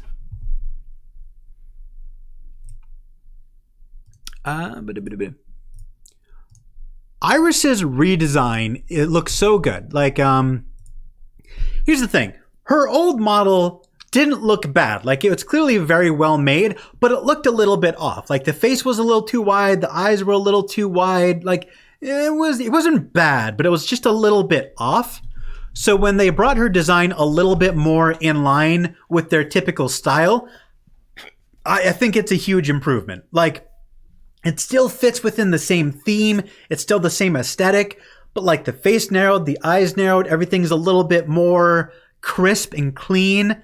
Like when you look at the old one, like her face is kind of blurry. Like there's this gradient effect, like especially around the nose, there's like this dark patch around it that I'm not super big on, but the new one looks a lot more bright and vibrant and crisp. I love the redesign. So whatever her new outfit is, I'm all for it. I hope it looks fantastic. I love the new model. My God. Imagine if you could just get a new model if you were an IRL streamer, right? Oh, man. That's another thing that VTubers can do that IRL people can't. You know, you can't just redesign your whole face if you don't like it. You're stuck with what you're born with. If you've got a butter face, you're screwed.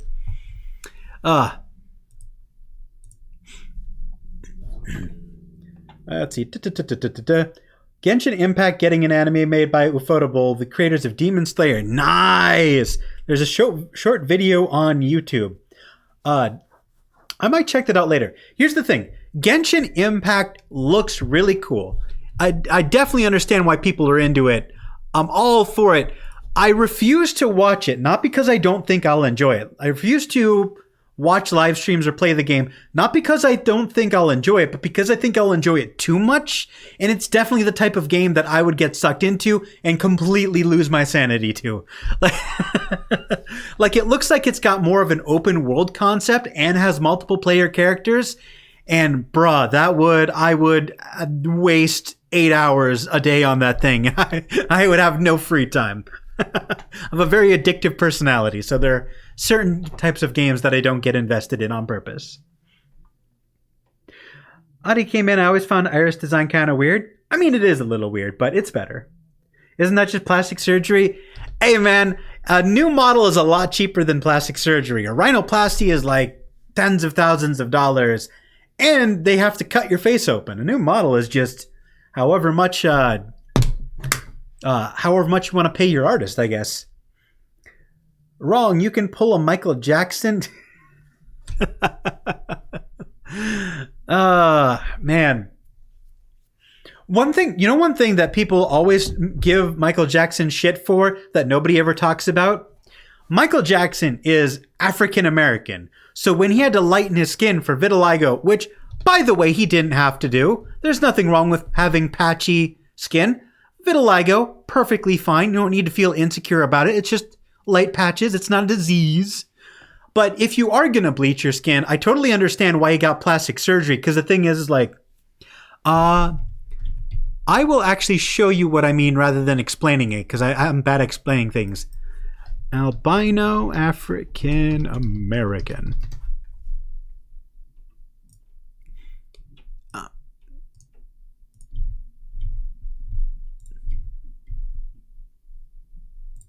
So when you have a darker complexion and you are either albino or you have to bleach your skin for vitiligo, people aren't used to seeing super light skin on the African facial structure. So a lot of people find it off-putting. I don't think there's anything wrong with it, but a lot of people, for some reason, feel extremely uncomfortable when they see this. So what he wanted to do is like, because, he's got these strong African features and suddenly light skin, he wanted to narrow his nose because he was insecure about the way he looked. I don't think he has any reason to feel insecure, but I understand why he did. So that's why he had that rhinoplasty. That's why he thinned his nose out to the point until it like basically fell off and had to get a silicone nose because he was insecure about having the strong African features with light skin.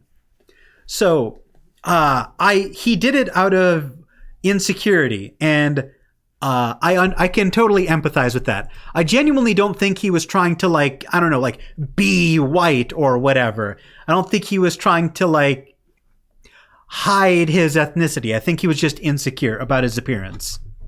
So everyone gives him shit for it. I personally understand his point of view. Genshin is stinky. Okay. MS Paint Tuber when? There probably is one. True lol, you will not be able to touch grass, talking from experience. Try watching Arknight's anime. I played the game, so it's very enjoyable to me. Fair warning though, it's still in chapter 1, the game lore, so not really that good yet. Here's the thing. I have ADHD. Like, I don't mean like, oh, I'm so quirky. I have ADHD. I'm bad at remembering things. Like, no. I got real ADHD. It affects my everyday.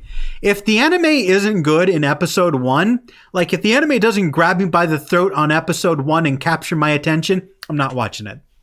If I have to watch 12 episodes before it gets good, I'm not watching it. I don't have the patience. I don't care how good season 4 is. I'm not watching, however many episodes just to get to the good part. Apparently the Genshin Impact anime is going to be a prequel to the game. Oh, yeah, that makes sense. I'm with you on not getting on certain things due to their longevity. Yes, I have no self-control. Prequel? So it's a start from the story before the traveler. I don't know. No comment. I've intentionally avoided it just because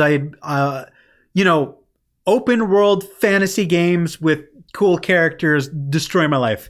Skyrim obliterated my free time when I played it. I was bad enough with Skyrim. If they release, oh my god, if they ever come out with, how am I blanking on what the Elder Scrolls? If they ever come out with another Elder Scrolls game, I'm done for. You're never. The YouTube channel is not going to be updated with VTuber news because all I'm going to be doing is playing Elder Scrolls 6. I'm going to be gone from the face of the earth. You'll never see me again. I love Elder Scrolls. Well, specifically Skyrim. I think I have like 40 mods on Skyrim because I keep going back and playing it again with mods. Shoji Meguro is a musical god. Listen to his work on SMT Nocturne. Okay. Oh no, it catch me. It's just that I watched some reviewers saying it's not really good, but it's probably their taste. Just try watching it. If it catch your attention, it's fine, honestly. Yeah, maybe. I'll add it to the list. Keep in mind, this is like the 3rd or 4th anime you guys have recommended to me, so I don't have high hopes for me getting back to you on how much I like it anytime soon. It's a long list of recommendations about that, but was 2027? I don't know. They are actually working on Elder Scrolls a few years. Yeah, they've been working on it for ages. I got no hope. I have genuinely no hope that Elder Scrolls 6 is coming out fucking ever, my guys. There's no shot, right? If after this many years, right? Because Skyrim came out on what? The PlayStation 3? The PlayStation 5 is out, y'all. By the time 6 comes out, if it's not the best game ever made, I'm going to be disappointed. Legitimately. Like, if it is not the best game I've ever played, I'm going to be disappointed. That's the one thing that I don't. That is one thing that kind of frustrates me is like the gaming industry in general. I feel like does so many things that genuinely annoy me. You know what I'm saying? Like the games that I give a shit about have years between releases, but all the generic games like Call of Duty have a new game like what, every year? You know, football games, they've got a new game every year. But like the stuff I do care about, you know, God knows if I'm even getting a sequel, let alone, you know, multiple. So I'm not going to rant about this too much longer. It'll consume the entire rest of the stream if I just start ranting about video games. Then you better start running because it's going to be a long marathon watching. Also bring popcorn. It's kind of weird that Persona existed because a teenager summoned demons to get revenge on his bullies.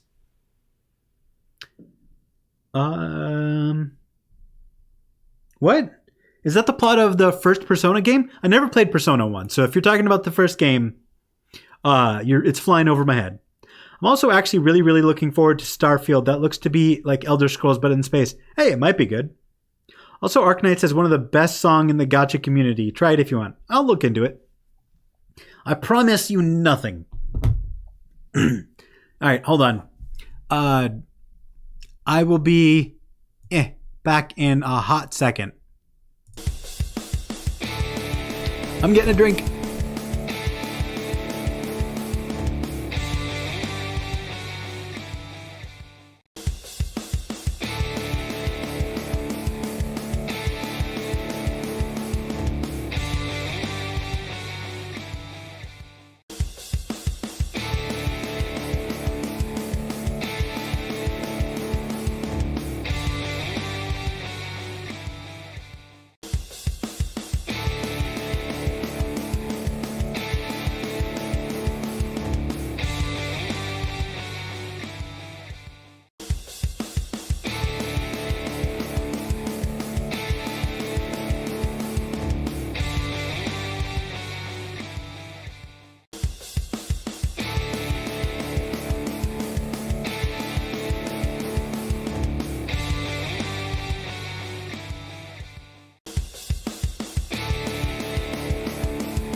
All right, I'm back. So anyway, what was I talking about?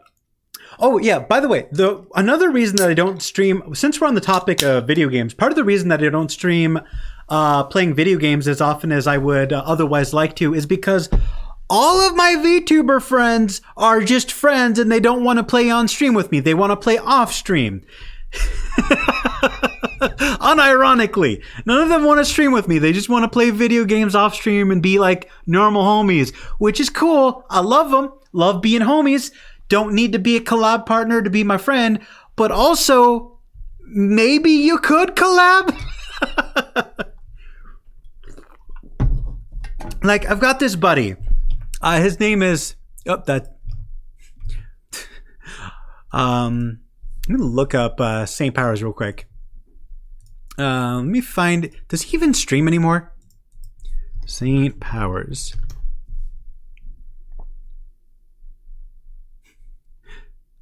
Does he even? Oh my god. Hold on.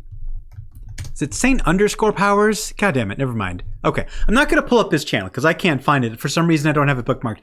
But I got a buddy named St. Powers, and he's one of the funniest fucking dudes that I know. Super off the wall, super engaging, super random.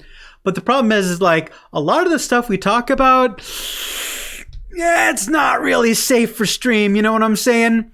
Some of the stuff we get up to talking about is a little too spicy, like demonetization for sure. I'm not saying I'd be canceled over it. Like, I think my community is pretty anti-cancel culture. In fact, the reason, let me peel back the curtain behind the scenes a little bit.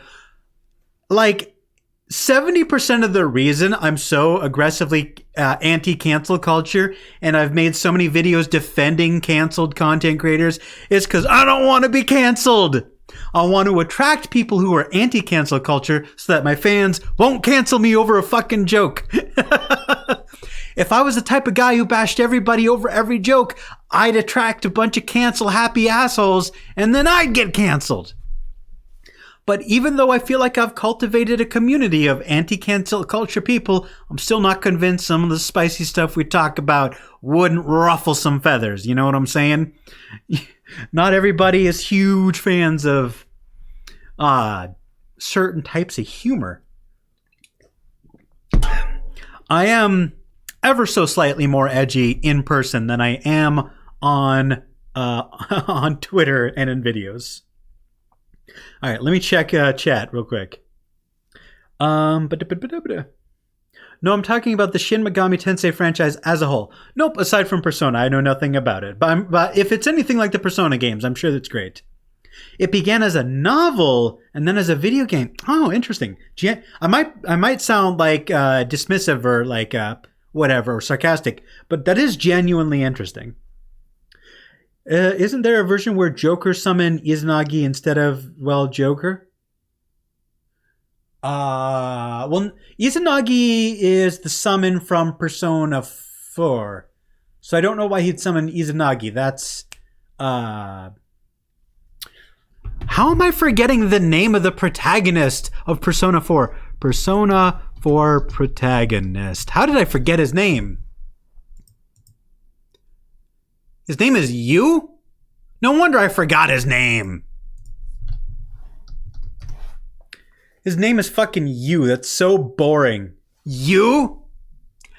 It's such a dumb name. No wonder I forgot.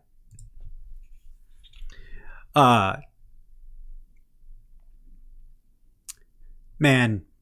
You know whose names I didn't forget? I didn't forget Yosuke, didn't forget Chie, didn't forget Yukiko, didn't forget Kanji, didn't forget Rise, didn't forget Teddy, didn't forget Naoto, didn't forget Nanako, didn't forget Dojima, didn't forget Adachi.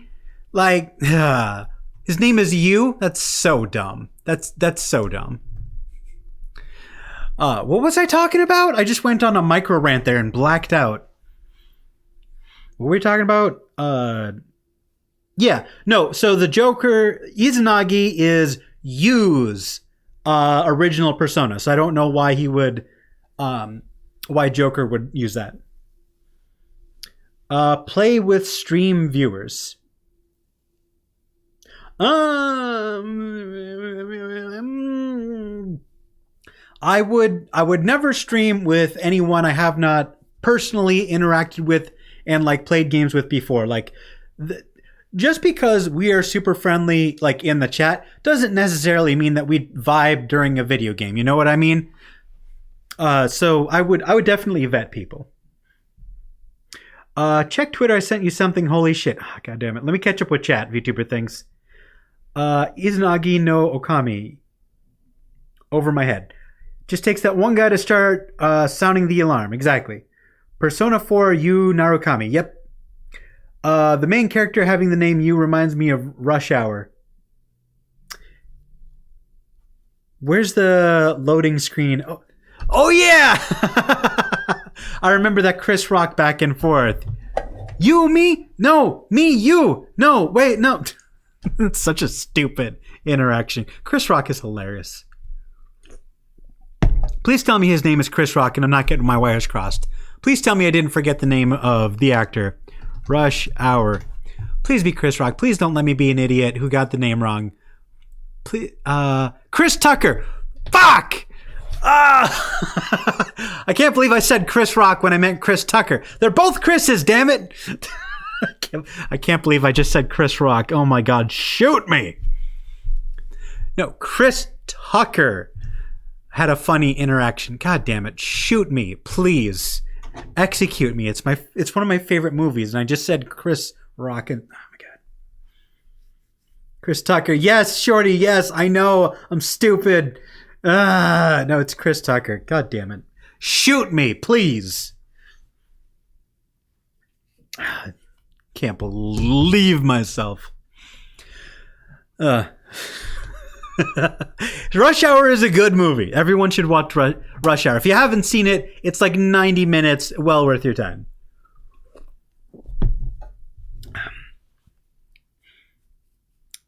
What was I talking about? I don't know. I do genuinely like playing Overwatch.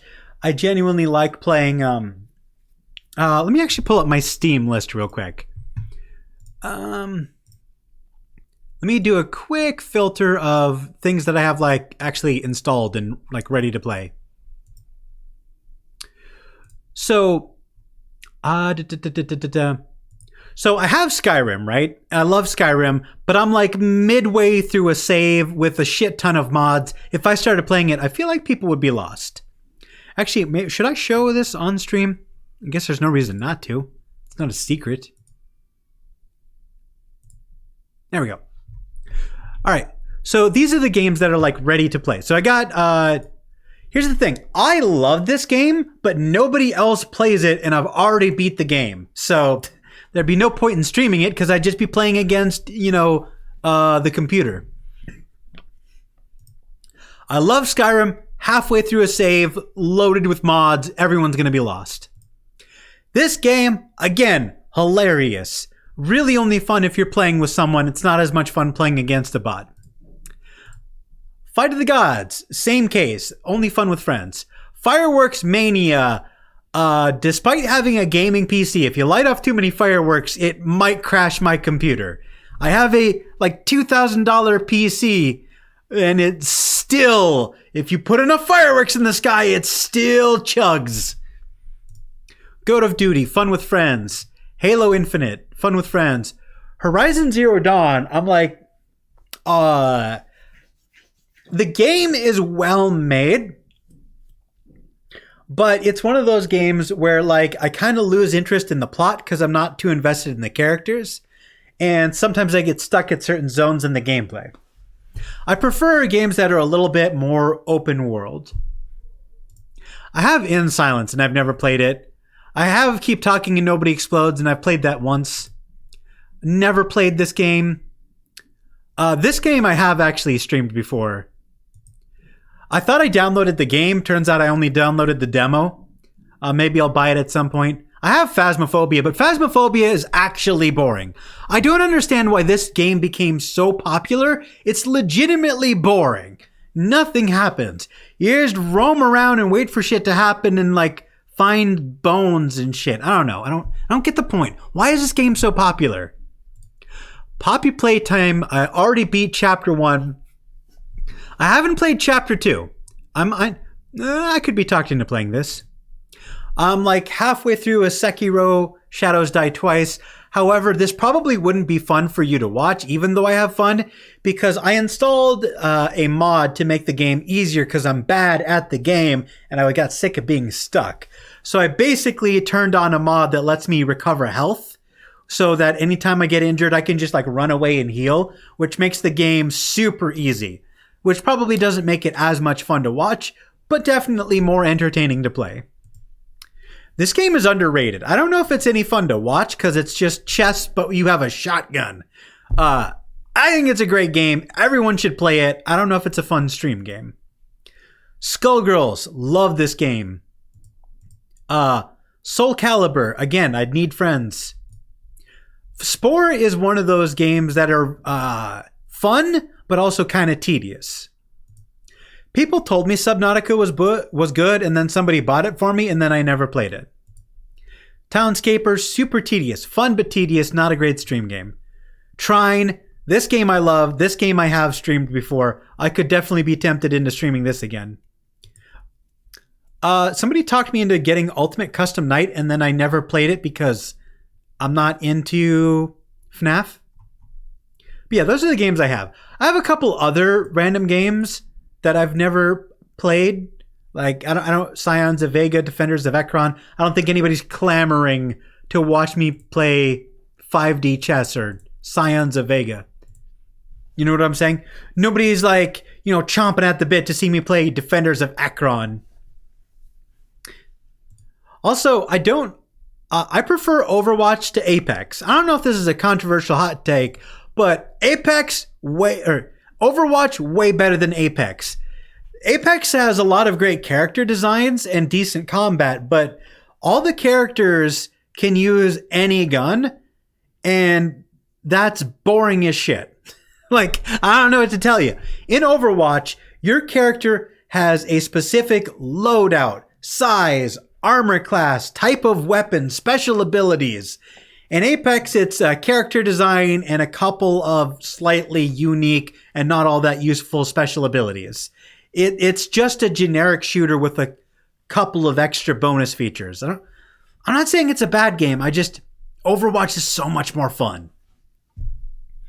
So yeah, that's what I have. I don't know if something catches your eye, you let me know. All right. Chinese government is stinky doo-doo. I agree. Oh, weird fact. Did you know that Indonesian language sounds like cat girl language? What? What? Do you have any recommendation for a free game? I do not. I have never played a game that was free on Steam that felt like it was worth my time. Not saying it's impossible. I'm just saying I haven't done it. Let's see. Hold on. This is Twitter. I don't have the... Okay, I don't. I had to make sure I don't have screen share up. What's this? Holy shit. Microsoft Val-E AI can recreate the voice off of only 3 seconds of audio. What? Let's check this out. Ayo. Wait, hold on. What is happening? What? What? What is happening? Why can't I...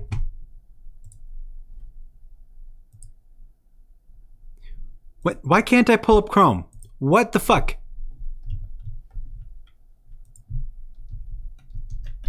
I cannot pull up Google Chrome. What the actual fuck is happening?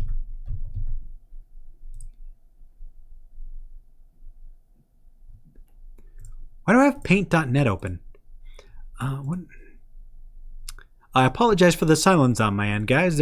We're having technical difficulties. Here, let me close. Here. Copy paste the link, close Chrome, reopen Chrome, paste link. There we go. There we go. What is this thing that you've sent me? Microsoft's Valley can recreate a voice off of only 3 seconds of audio. That sounds terrifying. Okay, here's the thing, right? Generally, I'm very pro AI.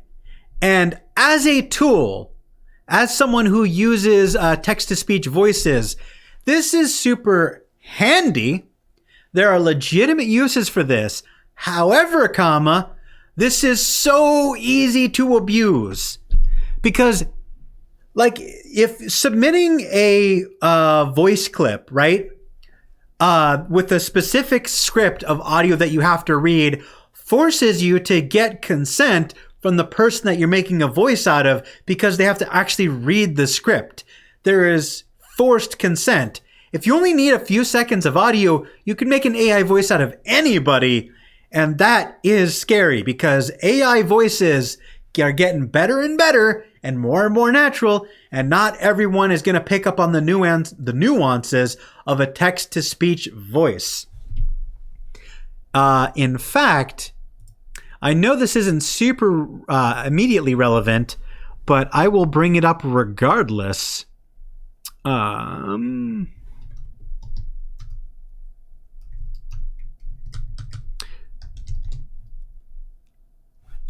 Let me pull up. Did I take those videos down? Why don't I have these?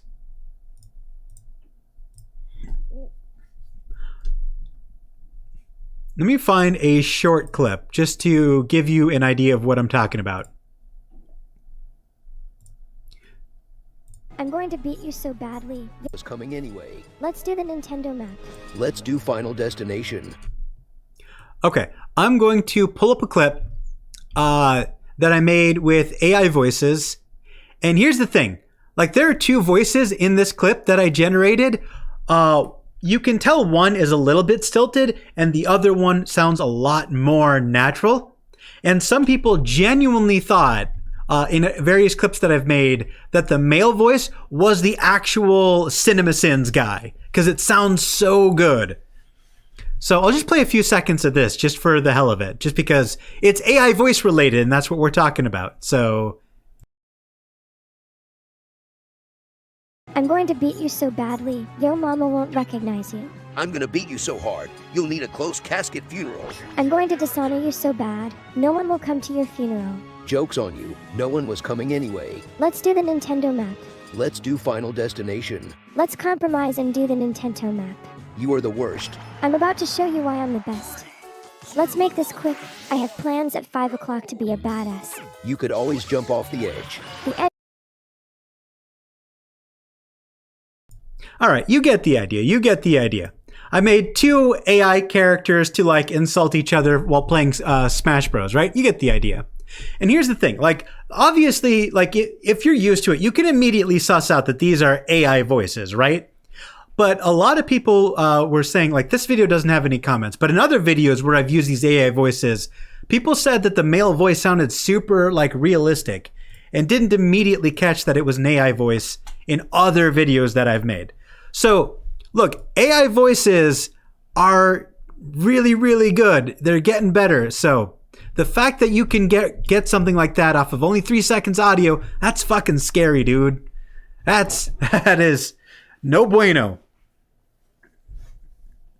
Oh wow, I've missed a lot of chat. People are talking about Skullgirl? What? I would recommend Dragon Quest 11. Okay. Stardew Valley. Okay. Warframe. Okay. Pomali. You are throwing a lot of recommendations, Untitled Goose. Is that Skullgirl? Like the mobile Skullgirl? Yeah, it has a PC game. It's actually really fun. Ooh, this is fun. You want to know how much I genuinely love the Skullgirl game? This is so nerdy. This is the nerdiest shit ever. Damn it. Never mind. So, okay, I can't show it on stream apparently because for whatever reason it doesn't capture it.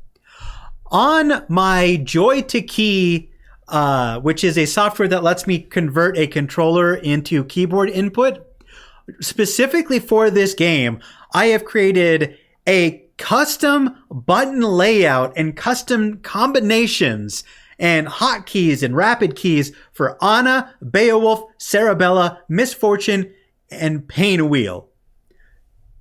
Just because I love that game so fucking much. I made custom button layouts for different characters. That is how obsessed I got with playing Skullgirls. I've redeemed so many Epic games, well, that they've offered for free, though. I don't have a PC, Sedge. It's understandable. Yeah, there's a PC version of Skullgirl. Is it free? I don't know. I don't think so. This stream needs some tunes. Yeah,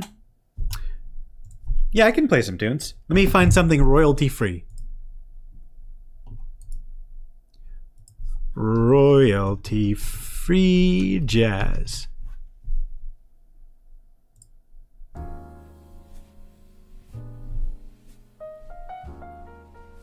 Is there an echo in the jazz music? Let me know if it's too loud, too quiet, if there's an echo. Should be some royalty-free jazz. And if you have any recommendations for music, just let me know. Just has to be royalty-free, copyright-free, whatever the hell. I'm not getting the stream demonetized over music. Let me check chat. AI technology is scary as fuck. Look, I understand why some people are scared of it. I think it has its applications as a tool, and it has its applications to be abused, and how it's used, and what the, I think it's a complicated issue. There's a lot of really solid reasons to use AI. It's very powerful. I understand why it's taken over the world. And here's the thing. Even if you don't like AI for many, many completely valid reasons, right? The fact of the matter is AI isn't going anywhere. It's not illegal. So no matter how much you don't like it, it's still going to be here. So you have to get used to it. You have to adapt to it. You have to learn how to spot it. You have to be aware of it. So no matter how uncomfortable it makes you, in fact, I would argue the more uncomfortable you are with AI, the more you should invest time and energy into studying it so you can better spot it. Because if you just stay out of the AI loop because you don't like it, then you're going to be blindsided by it, okay? We have deepfakes. We have artificial voices. We've got artificially generated art. If you don't get good at spotting fakes, you're going to get blindsided, okay? You owe it to yourself to learn what is real and what is fake. I can take your voice and make it say that you like hentai kappa. I'm aware that that's a joke, but let me just say on the record, no one has permission to make AI versions of my face, voice, or any part of my likeness. I know you're joking, but I'm just putting it on the record. I do not consent to that, and I will copyright strike any videos that use my likeness, artificially generated, period. Yeah, AI tech is going to make Terminator real, but not as apocalyptic. See, that's the thing, right? AI has consequences. It has downsides, but it's not going to be the end of the world. There's layers to this. There's nuance to this. There's gray areas to this. So the fact that everybody screams Skynet the second something AI related is frustrating to me, because no, it's not everything AI is Skynet. Not everything is the end of the world. It's just something we have to prepare for and look out for. If it can near almost recreate a voice with only a 3-second clip, imagine somebody whose job is online like YouTube. That's hundreds of hours of voice that you could use. Absolutely. It is going to be so easy to deep fake somebody's voice if they're a popular content creator. I recognize the male robot voice. It is used in a ton of videos. Yes, it is. Lol, this is funny. Hey, I'm really behind on comments. I appreciate you finding the video funny. Hey, guys. Let me. I'm gonna pull up my channel. I'm gonna do a little self promo. Fuck you guys. I'm gonna promote my old videos because my old videos are funny. God damn it, and nobody watches them because I was a small channel and I didn't have the chance to grow. I'm actually super salty about this because I made so many goddamn videos that nobody watches. Let me find something.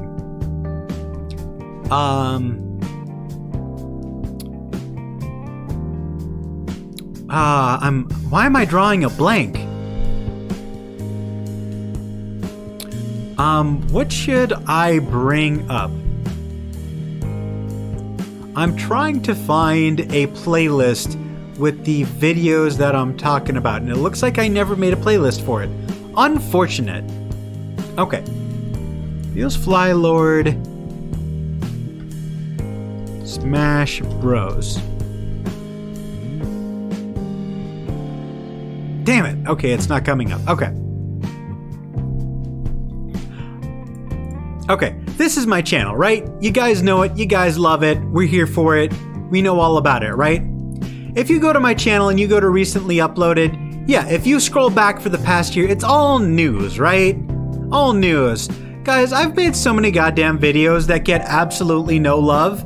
Check out my playlist. Check out my old stuff. It's funny. Some of it. I promise. I made like 19 Skyrim videos. I made, Soul Calibur videos. I did like a whole thing with like Demon Slayer. I made 25 Demon Slayer videos. Nobody watches it. I made like 4 Skullgirls videos. Nobody watched it. I made like 8 Portal videos. Nobody watched it. I made a whole podcast. Made 8 episodes. Nobody watched it. I've done other shit. God, just look at these playlists. All of these playlists have like 3 videos, 6 videos, 10 videos, and then you look at like news and entertainment commentary, and it's like 174 fucking videos. Oh God, this one genre has consumed my channel. I've done other stuff, and some of it is good. I got like 45 stream highlights. It's funny, I swear. I did other stuff. I'm more than just a news guy, I promise, I swear. I can be funny, I can be entertaining outside of just news. I swear. But yeah. I appreciate you finding the video funny. Actually, you know what? Now if you want, I made like 4 videos or something.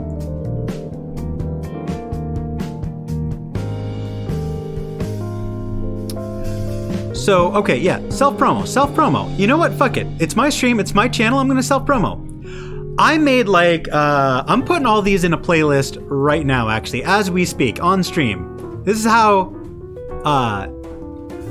so, I made a video series where 2 AI-generated voices insulted each other while playing Super Smash Bros. I'm gonna take all 3 of these videos that I put in, by the way, more work than you would expect, to making these AI voices insult each other, because every single sentence had to be individually generated, and then I had to switch voices, and then type it out, and then generate it, and then switch voices. This was time consuming, okay? Smash Bros. Trash Talk Playlist.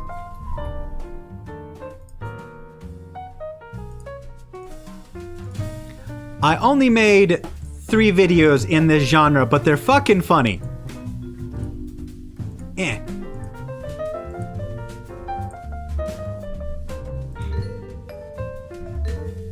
I like how I'm live streaming me just doing basic channel maintenance.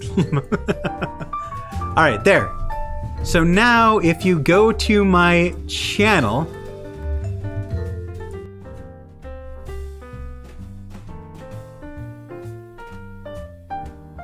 where is it? Where is it? Where is it? Where is it? I just made it. Huh? There we go. There we go. So if you go to my channel and you click on playlists, Smash Bros. Trash Talk Playlist, I put effort into making funny trash talk and some Smash Bros. Content. Go watch it, goddammit. It's funny. So yeah, let me advertise my past work for a little bit. Oh god, I've probably missed so much of chat. I apologize. I'm gonna leave this up for just a hot second, and while I read chat. AI is going to get very interesting in the future. Absolutely. Hoppy, hello, hello. Happy to have you. I don't think I've seen you before. Welcome, welcome. Skullgirls Mobile is nothing like the Steam version. I don't know what to tell you. I only ever played the Steam version.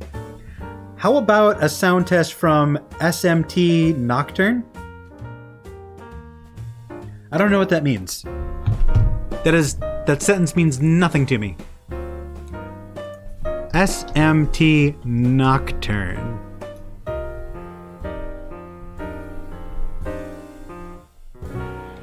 I don't know.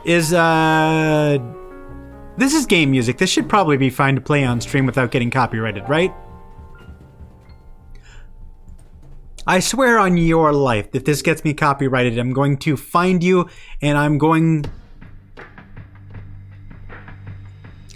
find you and I'm gonna leave a stink bomb in your garage so that every time you go to your vehicle, it's gonna stink.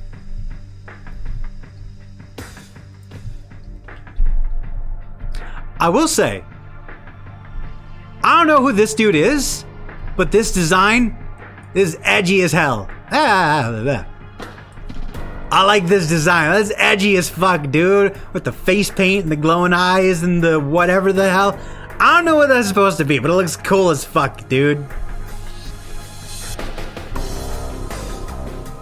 But yeah, let me know if the music is too quiet, too loud, copyrighted. I don't know.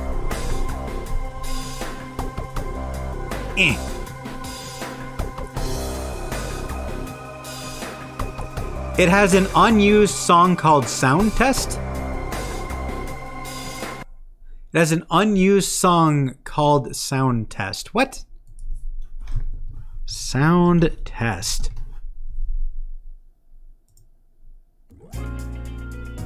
Oh, cool.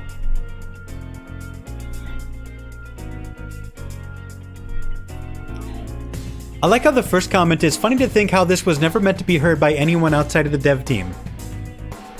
That's kind of cool, actually. I like how unreleased content is just available online. That's one thing I love about, like, the digital world, is like, YouTube gives us access to stuff we'd never have access to. You ever think about that? Like all of our favorite content creators you would never know existed if it weren't for YouTube.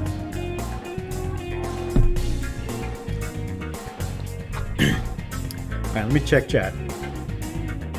Sounds fine. No echo. Are you using OBS? Yes, I am. Remember that Japanese guy marrying Hatsune Miku? I do, actually. Arknight's music? Nah, we're good.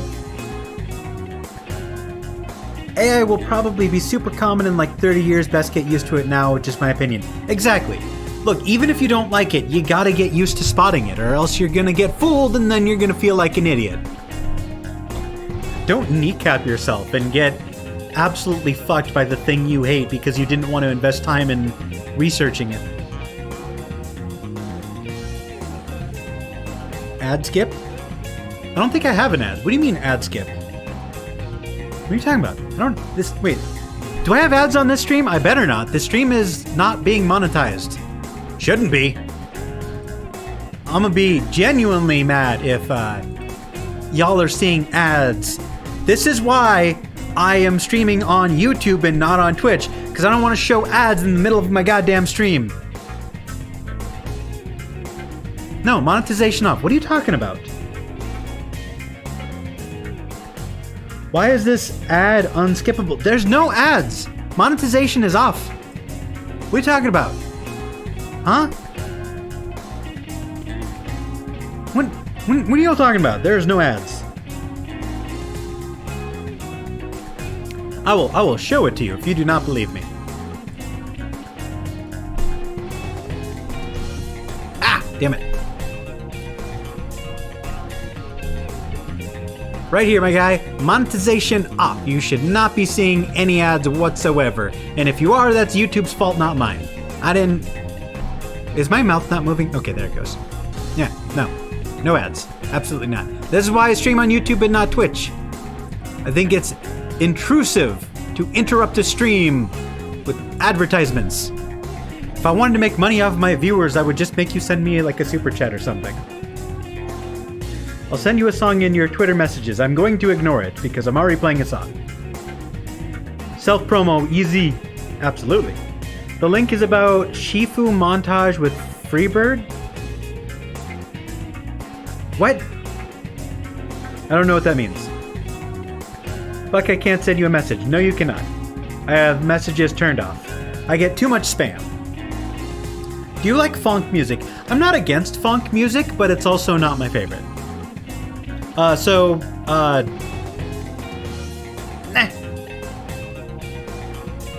Yes, finally, it has an unused song called Sound Test. Yep, that guy's name is Demi Fiend. A bit louder, but it's a bit loud? Okay. Thank you for letting me know. I will turn it down.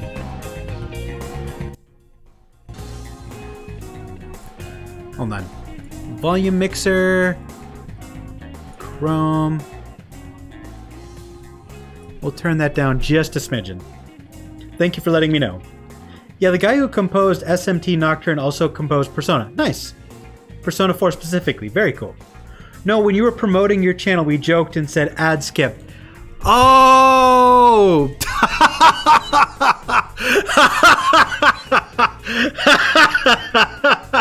That went so far over my head. I feel so stupid.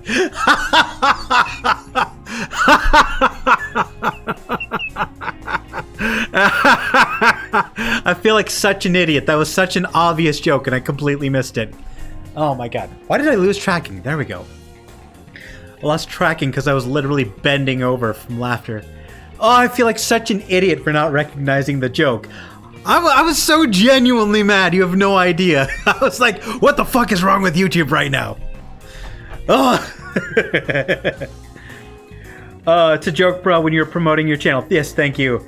Ad skip is a joke for when a content creator starts... Okay, yep. Freebird as in Freebird by Leonard Skinner. Well, I'm not going to play that on stream. Keck W, lol. Man, live timing is weird in this stream. Yeah, the live chat is super slow. Like, the delay is so... Okay, to be fair, part of the delay is my own fault, right? Part of the delay is me just not looking at chat immediately. So partially my fault, but also there is like a definite like delay. I do have stream latency set to low latency, but there's still a strong delay. Actually, you know what? Something is annoying me. I am actually going to turn off YouTube chat. And I am going to open up a... What is it called? What is it called? How am I dumb? I've been using OBS for years. You'd think I'd have this window capture. There we go.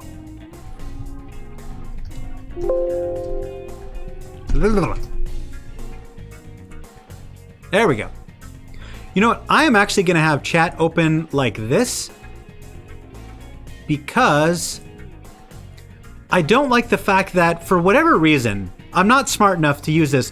When I have chat up like this, right, it fades away.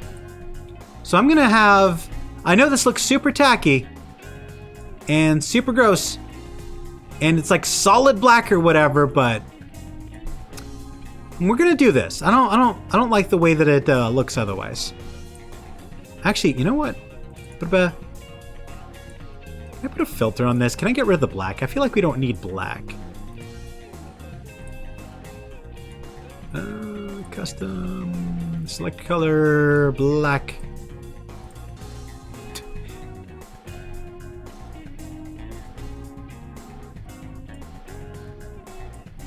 Can I make it?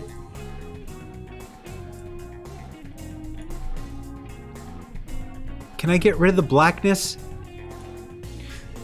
That's not something I want to be clipped saying. Can we just get rid of the blackness? Okay, looks like that's not going to work. Nope, remove. But yeah, I'll leave it up like this because like I don't like the fact that chat like fades away for some reason. Maybe you can just change the opacity like a little bit. I don't know. It seems so harsh. I don't like it. If I fuck around with this too much, it's gonna drive me insane. So yeah, we'll just leave chat like this. I know it looks ugly, but nah, that's what we're going with. All right. Random question. Hollowstar EN auditions are still open. Why have you not considered auditioning? Okay, let me tell you something. I'm gonna be super honest with you. Hypothetically, if I did audition to Hollowstars and Niji Sanji and multiple other agencies, which I'm not confessing to, hypothetically, if I did, though, I would never tell you. Because here's the thing. If I tell everyone, by the way, I've just auditioned for so-and-so, and then mysteriously vanish and graduate, everyone's gonna know it's me, and I don't think HoloLive is going... And I don't think a VTuber agency would hire me if it's going to be that easy to track down who I was previously. I'd like you to have a little bit more anonymity, right? Like I've got a 3,000 subscriber channel. I want, if I hypothetically applied, which not confirming or denying that I have, but I wouldn't tell you because I would hypothetically want to start fresh, hypothetically.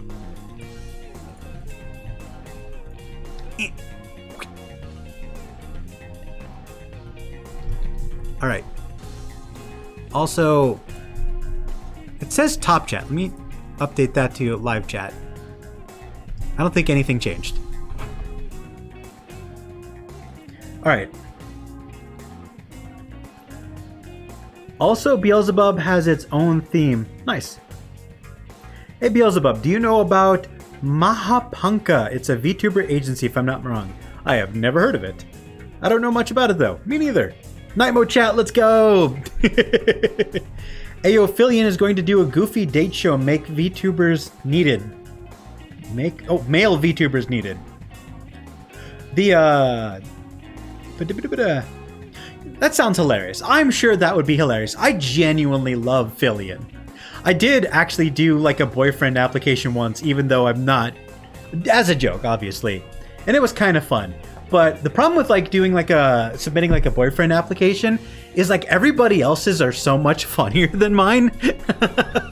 I submitted a VTuber application and I tried to make it as much of a joke as possible, but she didn't pick up on the jokes and didn't laugh, and I was crushed. Joining agency feels restricted for me. See, here's the thing. Like, there's pros and cons, right? The obvious pro to joining an agency is obviously clout, right? Success. You're basically handed like 50,000 subscribers in a gift basket by cover or any color or whoever, right? You're just handed a automatic viewer base. Obviously from there, whether or not you retain that, whether or not you retain that viewer base, you grow or shrink or graduate or whatever, that's all dependent on you. But the obvious pro is that you get gift wrapped a bunch of attention right away. That's such a massive boost. So I don't blame anyone for applying, right? But on the other hand, they have the nerve to have rules and control what we do. Like, don't get me wrong, I understand why there are rules. Believe me, I do. Like, obviously you got to keep your talents in line and not do anything that's going to reflect negatively on the company. I understand why. I'm not mad about it. But like, it sucks, right? You have to, like, what games you want to play, got to run it through management. You want to collab, got to run it through management. You want to talk about certain topics, you got to run it through management. Like, the fact that there's some corporate overlord that dictates what you can and can't do, that's really shitty. That sucks, man. Right? Like, but at the same time, to counterpoint, the fact that you've got a corporate overlord keeping you online is probably a lot safer, right? Because you ever notice that indies get into like way more goddamn drama than corpos? Like, corpo VTuber drama is all bullshit, right? It's all stupid. Like, oh no, Calliope Mori likes Connor, and Connor said literally one negative thing about VTubers. I'm gonna send death threats on Twitter because I have a small penis. Like, that's corpo VTuber drama, usually. Like, 99% of the time, corpo VTuber drama is total bullshit.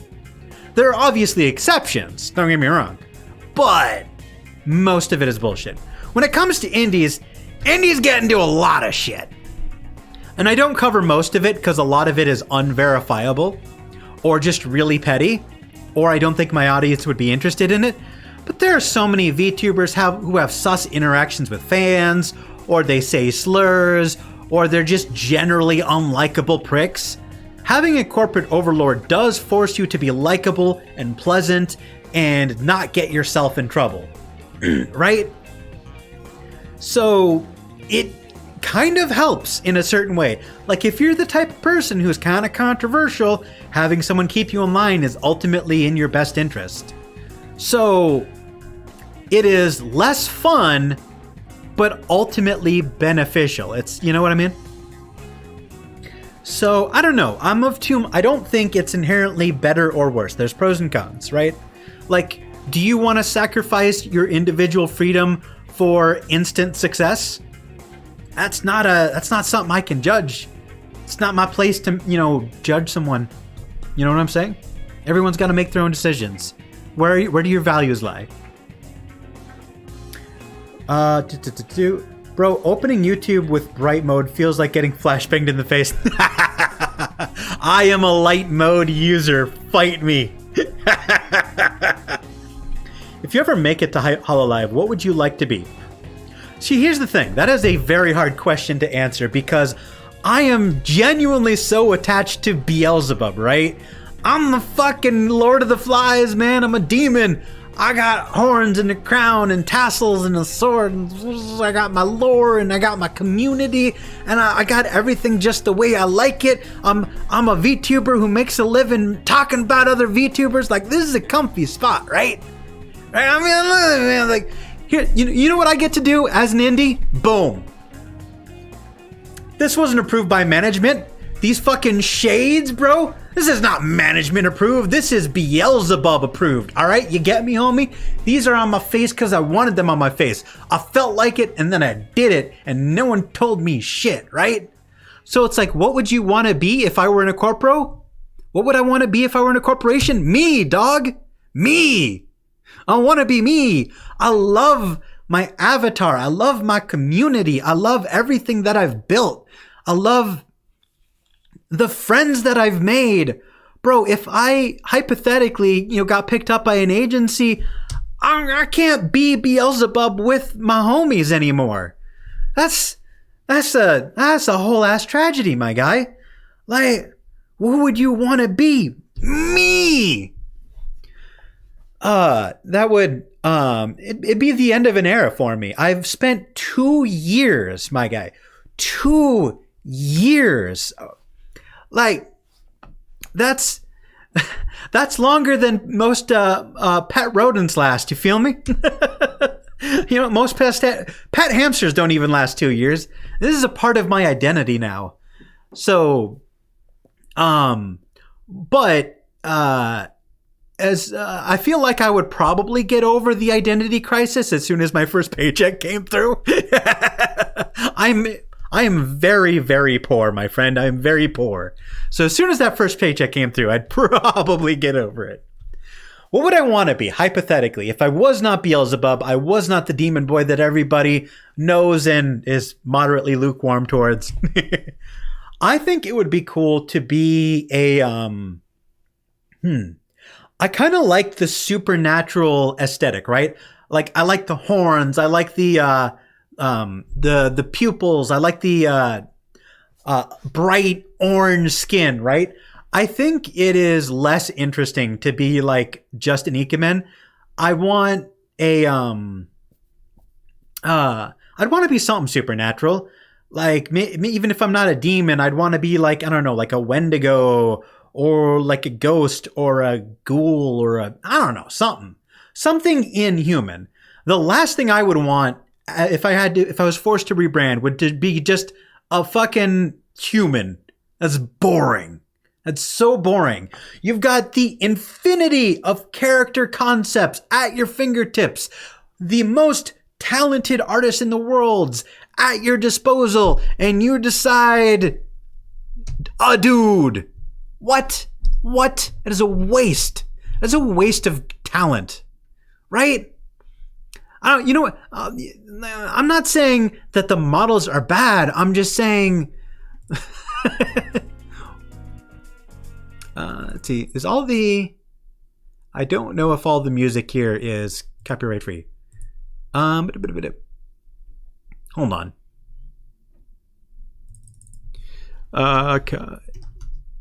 Gaming music. Let's see. Game OST for streaming. How did I fuck that up? OST for streamers.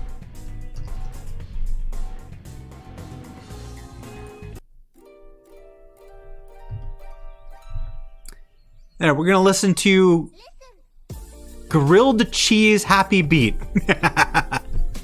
All right. What was I talking about? I completely lost my train of thought. I apologize. Anyway, moving on.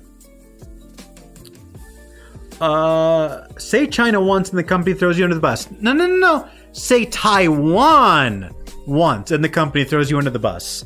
And that's some bullshit. That's one thing I do like being about an indie. I can say free Taiwan. I can say fuck China. I can just say the word Taiwan. Taiwan. Fuck China. Let them be free. Let them live in a democracy. Let them trade openly. Let them be immune to your authoritarian garbage. I hate authoritarianism so much. Like, communist or fascist, regardless, the authoritarian is the part that I have a problem with. The ability to just control every aspect of the lives of your civilians and brutally crack down on any dissent, it's disgusting. And I can say that because I'm an indie. Fuck China. China can eat my dick. That is one thing. Like, I'm not a political person, at least not on stream. But the fact that, like, mentioning something vaguely political could get my whole channel erased, that's pretty fucked. Also, you can't have a girlfriend. I imagine that that's probably a problem for a lot of people. Like, you can't publicly have a significant other. But I'm an asexual. I'm aromantic asexual. That's not a problem. That's the one aspect of being a say-so idol that I don't have to fucking worry about, my guy. It's never gonna happen. I tried having a significant ever once, and I was like, oh wait, I hate everything about this. For example, you pull a Rushia, bye-bye, everything you worked on, exactly. It's bullshit. I remember there was a VTuber who was an indie who made extremely racist jokes talking about a black person being a cotton worker and etc. I don't remember his name, but someone went to her house. Okay. I mean, typical indie, I guess. I don't know what you want me to say. I don't endorse racism, but I also don't endorse canceling people over jokes. I guess it depends on context. Like, when it comes to racist jokes, like, context matters a lot, right? Like, what was the joke? Was he just making the whole generic, unfunny, black people used to pick cotton, Lamau? That's not cancel worthy, but it's also not funny. It's fucking stupid. It's lazy. It's lowbrow. But there are also some jokes that are racial that are also kind of funny. I don't make racial jokes often because most racial jokes are awful. But sometimes you get a good one. Every once in a while, there's you get a chuckle out of one or two of them. So, and also when it comes to like racial humor, can I just say, this isn't like a black versus white superiority thing, blah, blah, blah, blah. Black comedians make some of the funniest goddamn racial humor I have ever heard. That shit is always on point. Always. I love black comedians. They're so goddamn funny. They make fun of their own race and they make fun of white people. They make fun of everybody. I love it. You can do racial comedy without being a piece of shit. There's layers to it. The only time I feel like anyone should genuinely be canceled over a racist joke is if the racist joke is them just saying something awful and then being, it's just a joke, bro, after they said something abhorrent. Like, it's just a joke, bro, is not an acceptable cover for you saying something god-awful and repulsive, right? I don't think that's a controversial hot take. It's a joke, bro, isn't a defense against you being a shithead, right? Can I...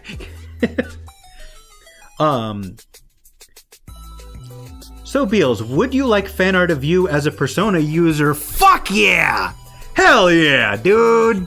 Bro, I'd be stoked for fan art of me as anything, but as a Persona user? Are you kidding me? That'd make my year.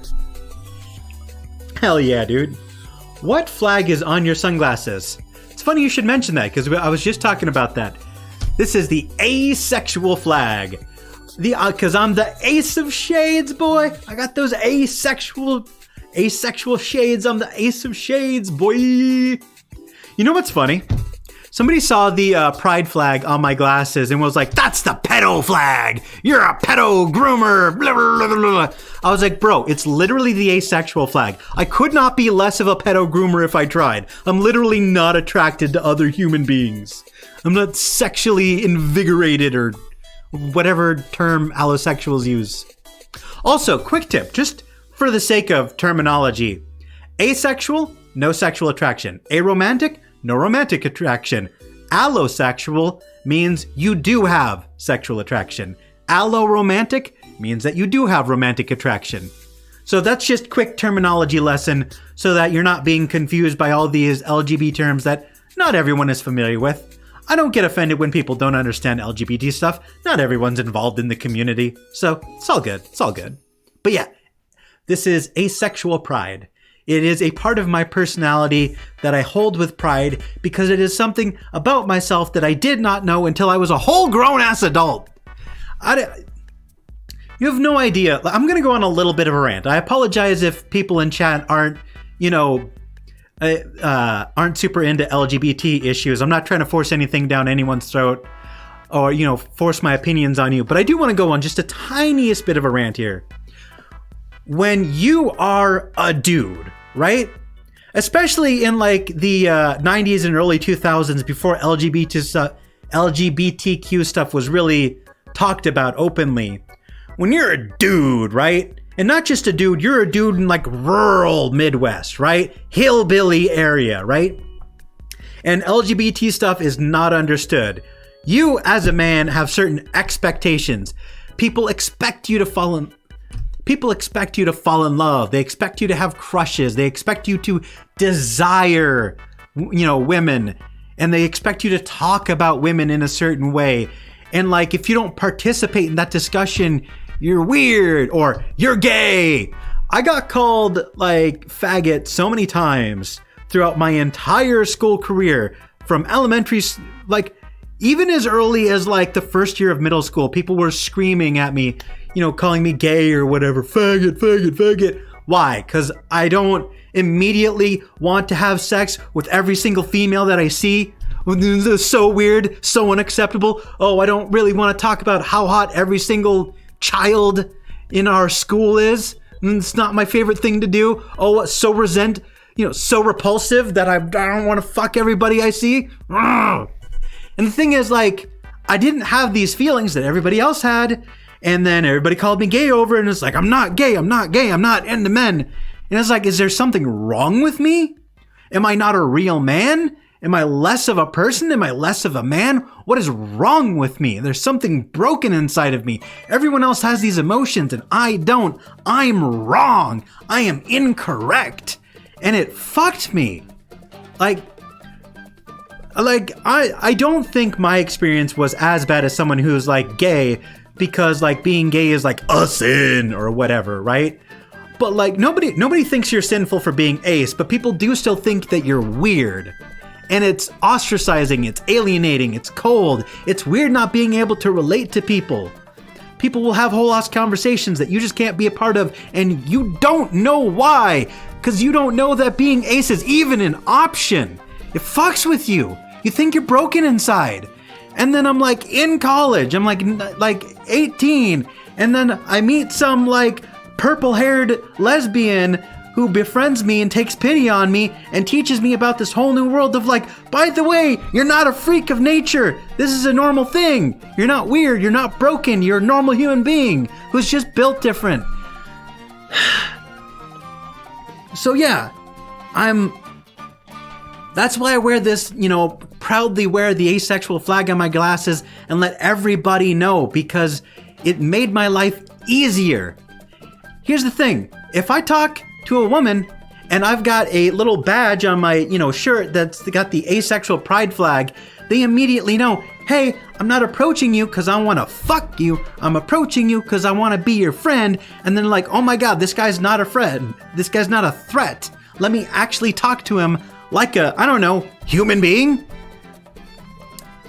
Like, it's made my life so much easier.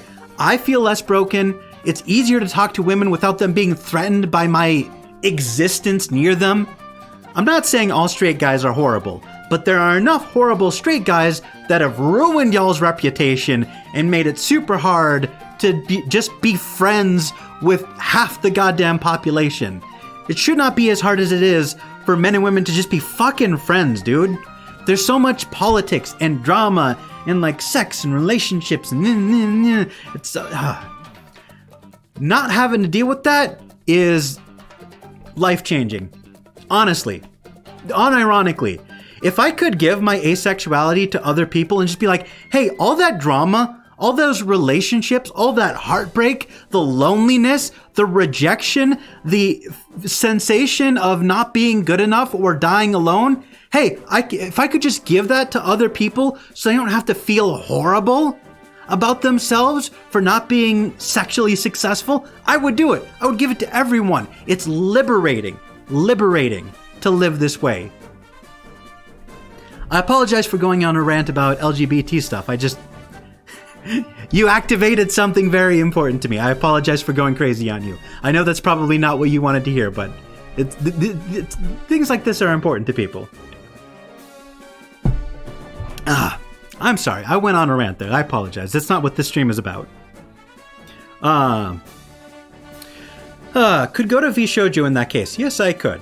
Honestly, I like being free, but when it comes down to it, I like that there's rule in place, keeps me from going crazy, as long as it's not too crazy like school's rule. Absolutely, absolutely. You can't kiss your homie goodbye. Not being able to kiss the homies, slanders. I will also probably use a voice changer if I ever enter a VTuber agency. I am not going to tell you what to do, but I would say I wouldn't recommend it, not because I'm against it, but because fans might be against it. And I think people will probably be able to suss out that you're using a voice changer, and then they're probably going to bully you for it. So if you do use a voice changer, I would use a very light setting that's not going to make it immediately obvious, because people are going to bully you over it. I will also, is Zen a dude? I always hear that rumor. Well, here's the thing, right? If everybody makes the joke that Zen is a VTuber with an artificial voice because she's secretly, like a 40-year-old obese white man with the, barbecue-stained wife beater or whatever, right? That's the joke. Here's the thing. Zentreya, for whatever reason, has decided not to show her real voice and real body, right? And she has decided to identify as a female. What goes on behind the scenes, personally, doesn't matter to me, and I don't think it's important because I am interacting with Zentreya as a viewer and a content creator. What she chooses to make is her decision. Whatever she chooses to put out into the world, I can either enjoy or ignore. So it doesn't matter. Even if she was like a 40-year-old obese white guy in a wife beater, it wouldn't matter to me because that's the 40-year-old obese white guy in a wife beater isn't the content she's putting out. She's putting out a version of herself that makes her feel comfortable, and that's all that matters to me. She's probably a woman, but if she's not, I don't give a shit. I feel like I'm lecturing you guys, and I apologize. I'm not trying to shove my politics down your throat. This is coming from a guy with a human character with a horn. I apologize. I went on multiple rants since that comment, so you've lost me. Free Hong Kong, absolutely. Have you watched Konosuba? Konosuba is my favorite anime! I would rant about it, but I'm trying to catch up with chat. How about Beals in a bikini? I would... I'm not going to stop you, and I'm not going to cancel you if you do, but I would strongly prefer if you did not put me in a bikini. That would not make me... That's not something I want to see myself in. If you do it, fine. I'm not going to throw a fit about it, but I would prefer if you didn't. Which company would you say has the best morale in VTubing? As in the best place to work? HoloLive is up there, but I hate how they can delete everything if you fuck up. I have no idea. I have no clue. We don't see enough of the behind the scenes to make an accurate judgment of how it's like to work there. Only rumors. And I do not like basing opinions off of rumors. So, pass. Like what Fillion did with the George Floyd joke. That was... Okay, we talked about racist jokes before. It was a joke. She was obviously not trying to ruin anybody's day. She wasn't trying to be racist. She wasn't targeting anyone with hate and then going, it's just a joke, bro. She made a joke. It was in poor taste. I didn't laugh, but it was clearly just a joke. The fact that people get so bent out of shape out of it is a little bit of an overreaction in my opinion. You don't have to like the joke, but she's clearly not being hateful. That's the distinction. If you're going to make a racial joke, is it based on hate or is it based on humor? Is there a genuine attempt to get a chuckle? It matters.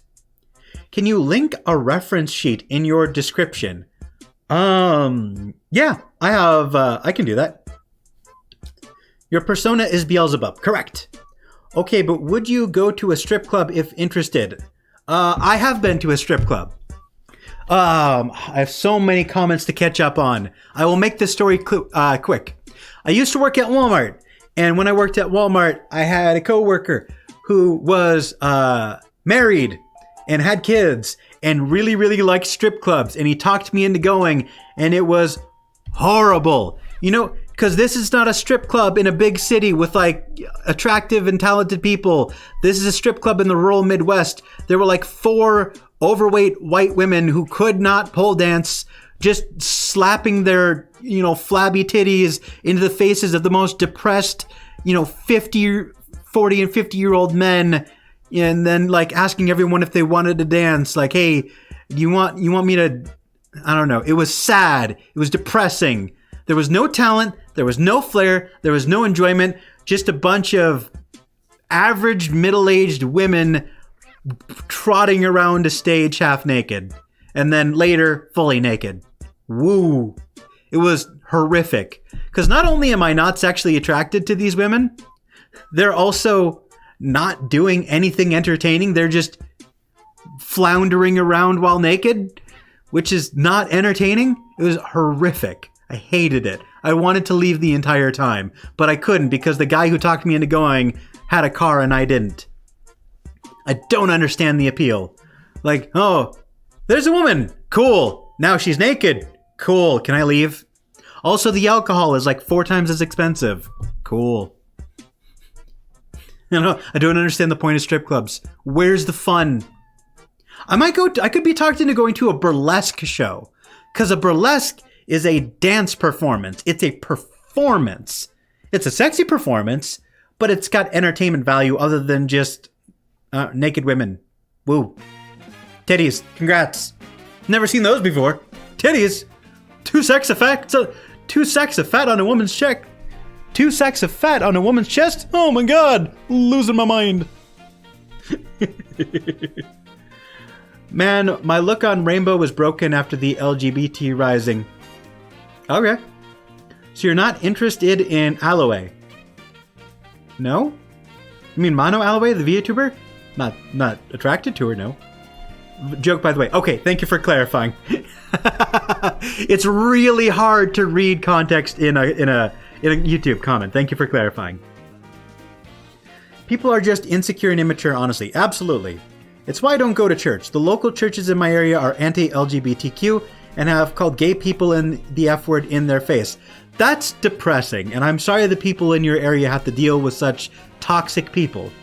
There's nothing wrong with believing in a creator or living your own life with a certain set of morals. The nanosecond you try to enforce your morals onto someone else for religious reasons, I think you instantly become a piece of shit. If you believe that God doesn't want you to be gay, so you choose to not be gay, fine, that's you. You are making that decision for religious reasons, fine, whatever. The nanosecond you find someone who is not part of your religion and try to force your beliefs onto someone who does not practice your beliefs, you're a piece of shit. It's all about consent. It is 100% about consent. I don't care if your religion requires you to cut your nipples off with a rusty machete. If you're doing it willingly and not under coercion, it's all consensual, fuck it, do whatever, I don't care. The nanosecond it's not consensual, I have a huge fucking issue. That's my hot take about religion. Your religion can be whatever you want up until it's forced on other people. Bro, sex culture in America is weird. This is coming from a Muslim country. No, you're 100% right. Sex in America is weird and I don't like it. Random question. Can we clip you? Rules on clipping. Go nuts. My only requirement. This is my one requirement. If you upload a clip of me, please, for the love of God, I beg of you, put the link to the video and or stream that you got the clip from in the description so that if someone sees, like, oh my god, what a hilarious clip, where can I find them? And then you don't give them the video that they can find the rest of that content, that I don't like. That is disrespectful. Cite your sources. And aside from that, you can post whatever I want. I don't care if you take me out of context. If I said it, I fucking said it. Upload it. Don't care. Go nuts. If I said it, I said it, and I wanted it to be said. I don't regret anything I say. You're not weird, Beals. I am very weird, but I appreciate you being supportive. Also, hello, Slayer. Welcome. Facebook is to blame for that. Very much so. Jesus, you have a lot of comments to go through. Yes, I do. You spoke the truth. Thank you. Nah, it's fine, bro. Thank you. I remember hearing man voices from Zentreya at some times. You know what? I have no reason to assume she's a man, but if she is, it does not bother me, because that's not her content. Her content is not about her being a man. Her content is about her being a woman. And since she is not someone I know personally, she is a content creator. The content she produces is all that matters. A long time ago, she used her IRL voice, but went to text-to-speech due to people easily identifying her from it. Oh, wow. Interesting. Interesting.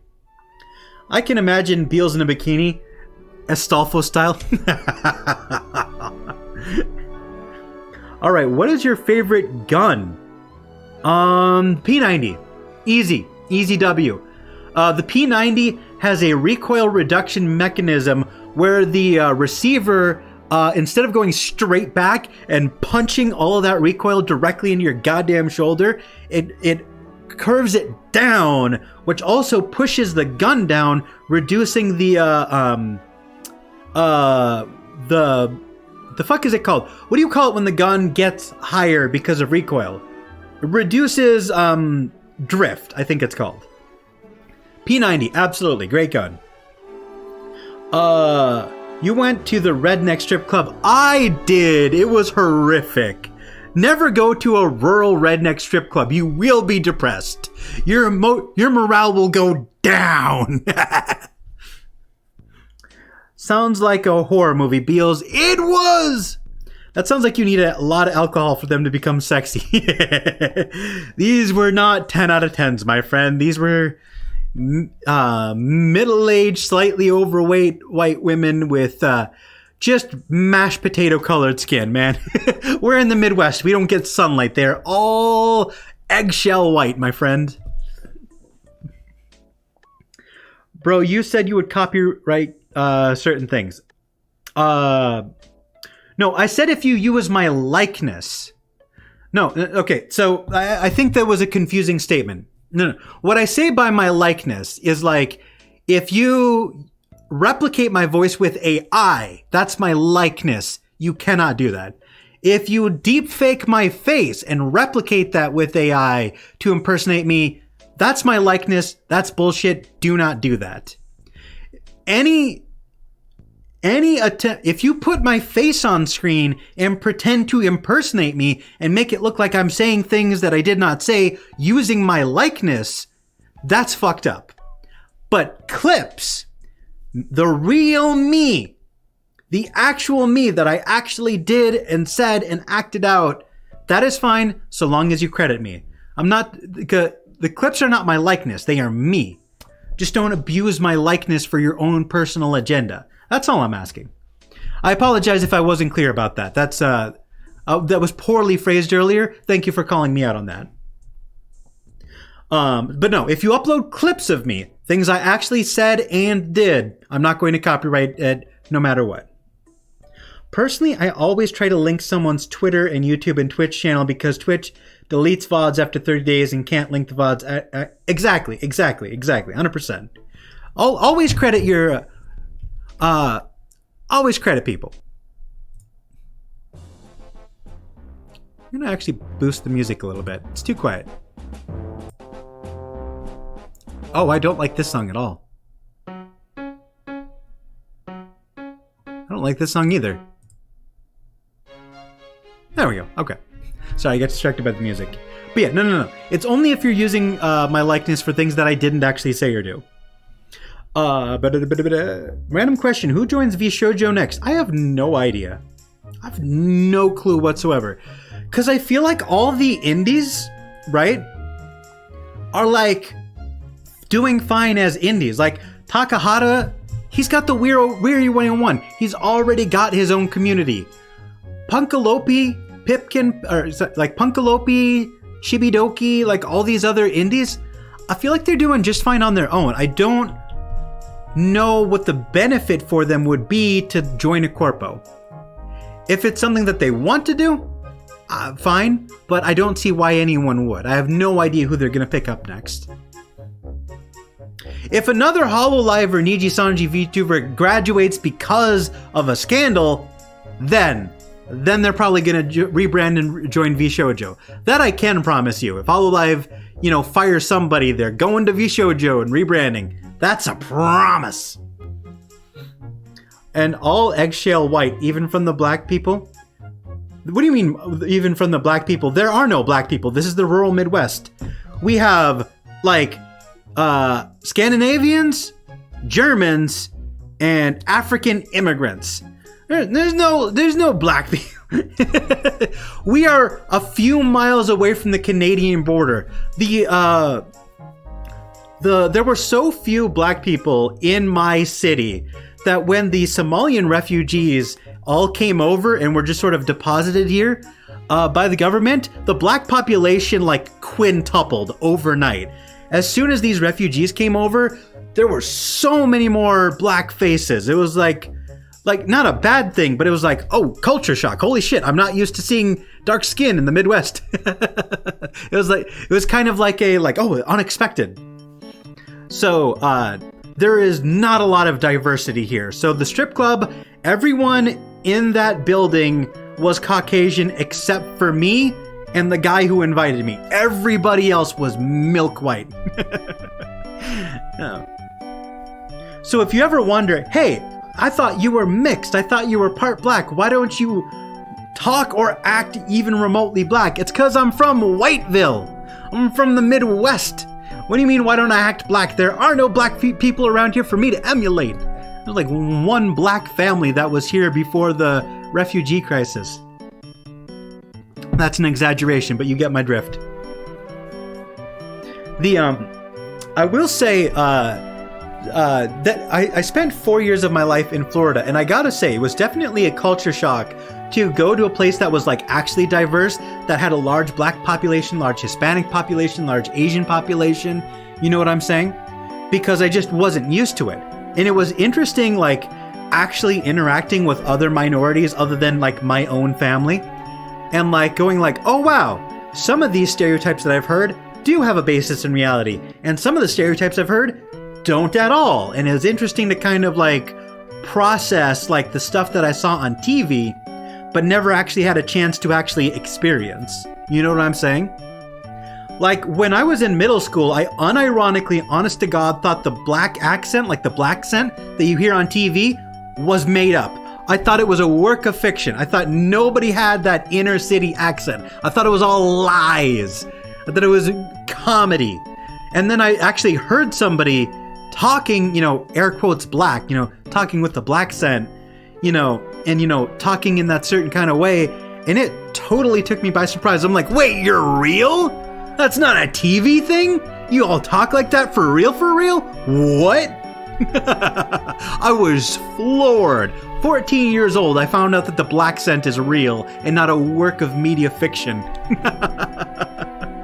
The reason I thought it wasn't real is because I heard about the transatlantic accent in elementary school, which was a fake accent that white people would put on in TV shows and movies and radios to sound more eloquent, to sound smarter. It was kind of like a fake British accent, you know what I mean? So I just assumed that black people were doing the same thing. I thought it was the black version of the transatlantic accent. It was such a stupid idea that I had. It was interesting. It was eye-opening. I'm glad I went to Florida and experienced real diversity so I could, eject some preconceived notions out of my brain. It is weird growing up in the Midwest, man. If you don't grow up here, it's hard to describe. Because it's not it's people in the Midwest aren't the hillbillies here aren't racist, but they're also not educated. So you just get a lot of ignorant white people. They don't mean anything by it. They're not openly hateful, but they're also completely clueless and say a lot of ignorant shit. So it's a weird place, man.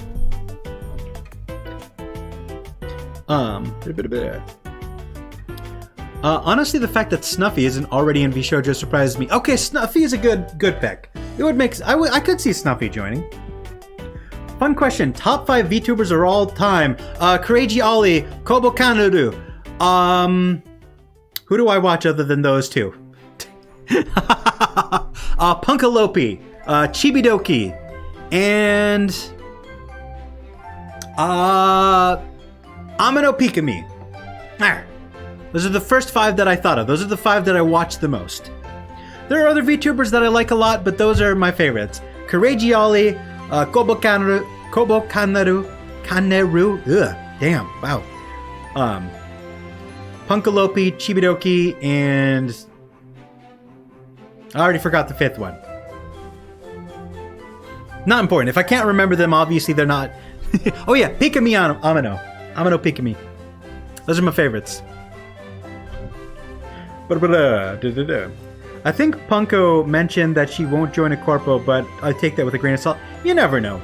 I don't see Punkalopi joining a corpo, but if she decides to, I won't be upset. I'm still willing to bet that if Sana gets better one day, I wouldn't be surprised if she went to VShoujo. I would be surprised because I don't think Sana liked her schedule. I think she had a lot of other stuff going on in her personal life that got in the way of her streaming. So I feel like she probably wants to step away from VTubing because of how much time it eats out of her schedule.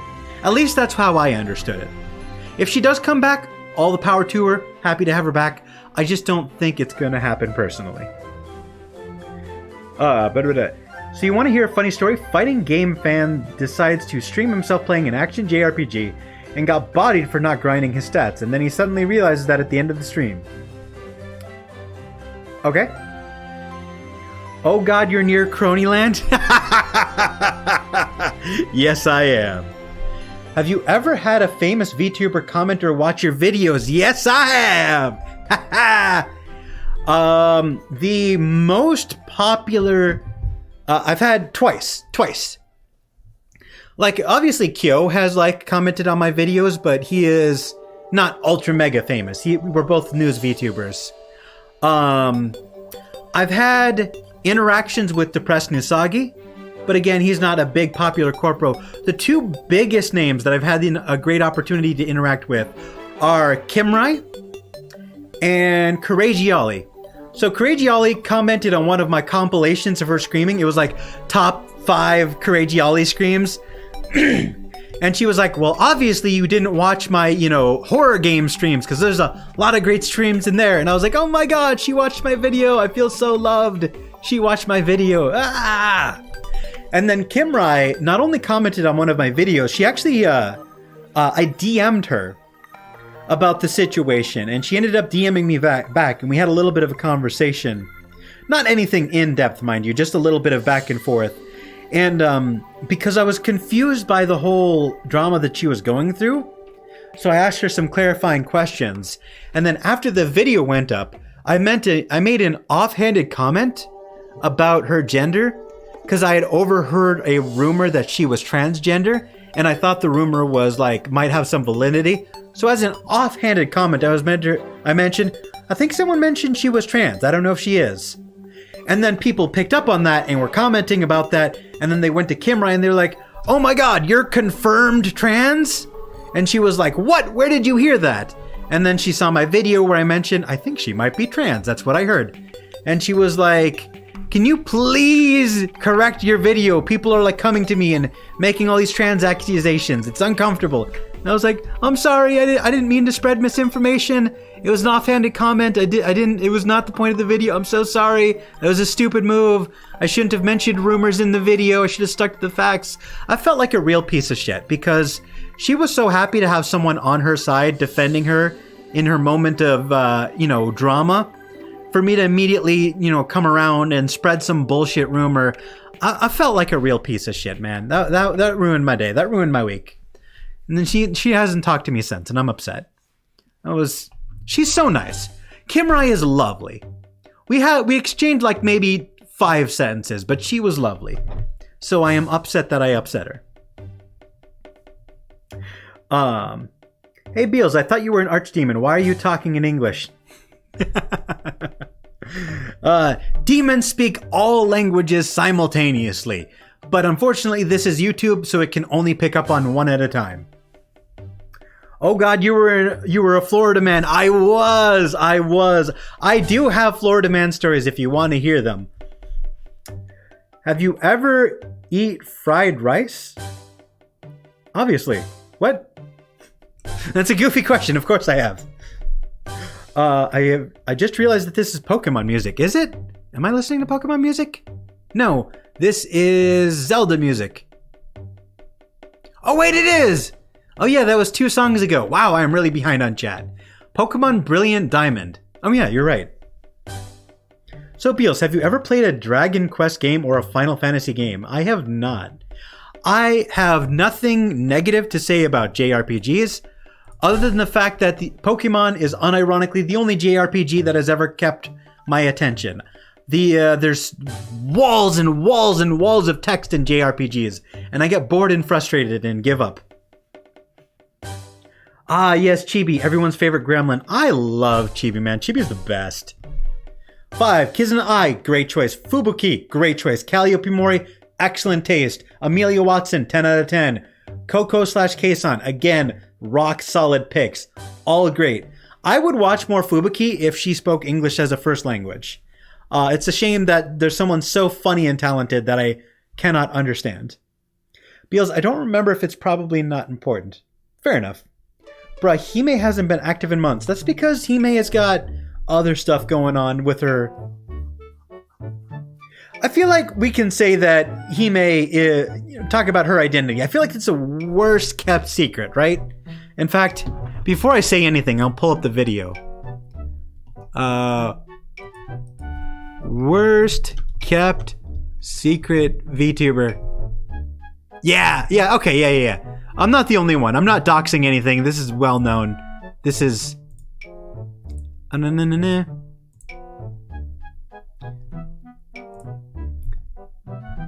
You see this video up in the corner, lads? Booby and Hime is the worst kept secret in the world. In this clip, they like indirectly talk about how Sid Snap is Hime and Connor is Booby, and that is why they never stream as their VTubers, because they've got a full-time YouTube channel, full-time Twitch channel. They never have time to do VTuber shit. They picked it up as like a gimmick, and then they went back to doing their old shit. So they never stream because they're got a full-time YouTube career doing other shit.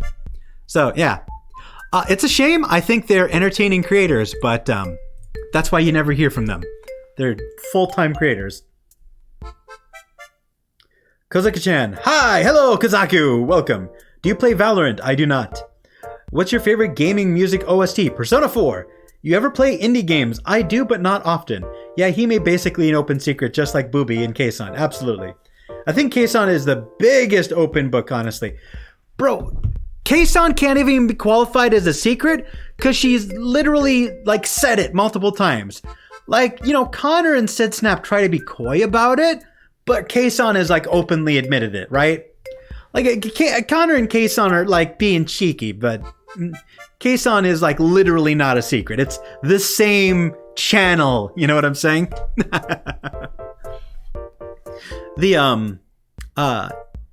I think their VTubers are very, very entertaining, but I think with Connor specifically, the Booby is literally just him, but doing his smug British voice the entire time. Like, it's funny, don't get me wrong, but it's like obviously not his natural tone of voice and obviously not his natural personality, so it's not as funny. I much prefer the Connor that is like screaming and panicking and arguing with Iron Mouse. I just think it's so much funnier for him to just be himself. The persona is fun, but not as fun. That's why, like, as a VTuber, I had a real decision to make. Like, am I gonna put on a persona? Am I gonna put on a voice? Because, like, it's really not that hard to, like, put on a different voice and be, like, deep and serious and put on a little bit of vocal fry and try to be a little bit more suave or whatever the fuck. I could be talking, trying to be a, I don't know, what do you call it, like an ikemen. I could be trying to be a fuckboy voice or whatever. But, like, I could do this voice all day. I could keep this up for an entire 4-hour stream. But here's the thing, my guys. If I talk like this, then I can't do this. You know what I'm saying? I can't squeal and screech and laugh honestly if I'm always doing the VTuber voice. It limits my range. And so putting on a voice is honestly kind of stupid, right? I have a nasally voice, but within that nasally voice, I have range. When I'm talking seriously, I talk lower. And when I'm not even remotely serious, I talk higher. If I limit myself to a certain range, it limits my performance, and it's also dishonest. And it also sounds like I'm trying too hard, and also for some reason has a slight country twang to it, which sounds really, really stupid. I don't know. You guys tell me. If this is like my air quotes VTuber voice. If I put on a bullshit VTuber voice, do you think you guys would still watch my content? If I spent the entire time slightly more monotonous, slightly slower, slightly deeper, a little bit of vocal fry, do you think people would resonate with that more or less? Genuinely curious. Because I could keep this voice up for an entire 3-hour stream, I just kinda don't want to. Catching up on stream, what are your Florida man stories? I will reply to that in just a moment. I mentioned that Hime part when it came to Sana's schedule, which is actually the reason she stopped. It was because of back problems. Oh, back problems. Okay. I hope whatever her back problems are, she gets that sorted out. Oh god, I love Connor, especially when he just chills. Absolutely. I love Connor and Iron Mouse are my favorite duo. They are so fucking funny together, bro. Oh my god, they're too hilarious. Then he gets her to laugh, her squeaky door voice. So true. Her squeaky voice, her laugh, all of it. The laugh, the voice, it's beautiful. I love it. You can be monotonous and still be entertaining. Like, I know I can still be entertaining. I mean, if you think about it, Moist Critical speaks in a very monotone voice, but he makes up for it by saying really dry, sarcastic things. He's got range in his dialogue without having range in his voice. I don't know, I like talking like a nasally asshole. The funny thing is that Iron Mouse got asked why you're mean to Connor, and she says because he's mean to her. He does bully her sometimes, not as often, but he definitely does it. I love when Connor buys stuff for her that is super expensive. Yeah. Connor unironically spoils Mouse all the time, and it is super cute. Connor is the only one who can counter Mouse. I love it when Connor bullies Mouse. Absolutely. He bought a $10,000 Sailor Moon neon sign that's bigger than Mouse. God damn! That is insane. That is wild. I have my phone in my hands to read chat, and then I looked up at my screen, and like, holy shit, there is such a stream delay. What is this stream delay? What's on screen and what I'm looking at on my phone is, wow, that is many, many comments behind. Wow. Is that like a full, 15-second delay? Damn. I think it is. I think that might be like a full, 15, holy shit. God, no wonder I take so long to get around to comments. Yeah, there's like a 10-second delay. Wow, I'm just now, realizing how bad the delay is. Wait, really? Why am I just now hearing this? Oh, you're talking about the Sailor Moon thing. Yeah, I didn't hear about that either. That's fucking wild.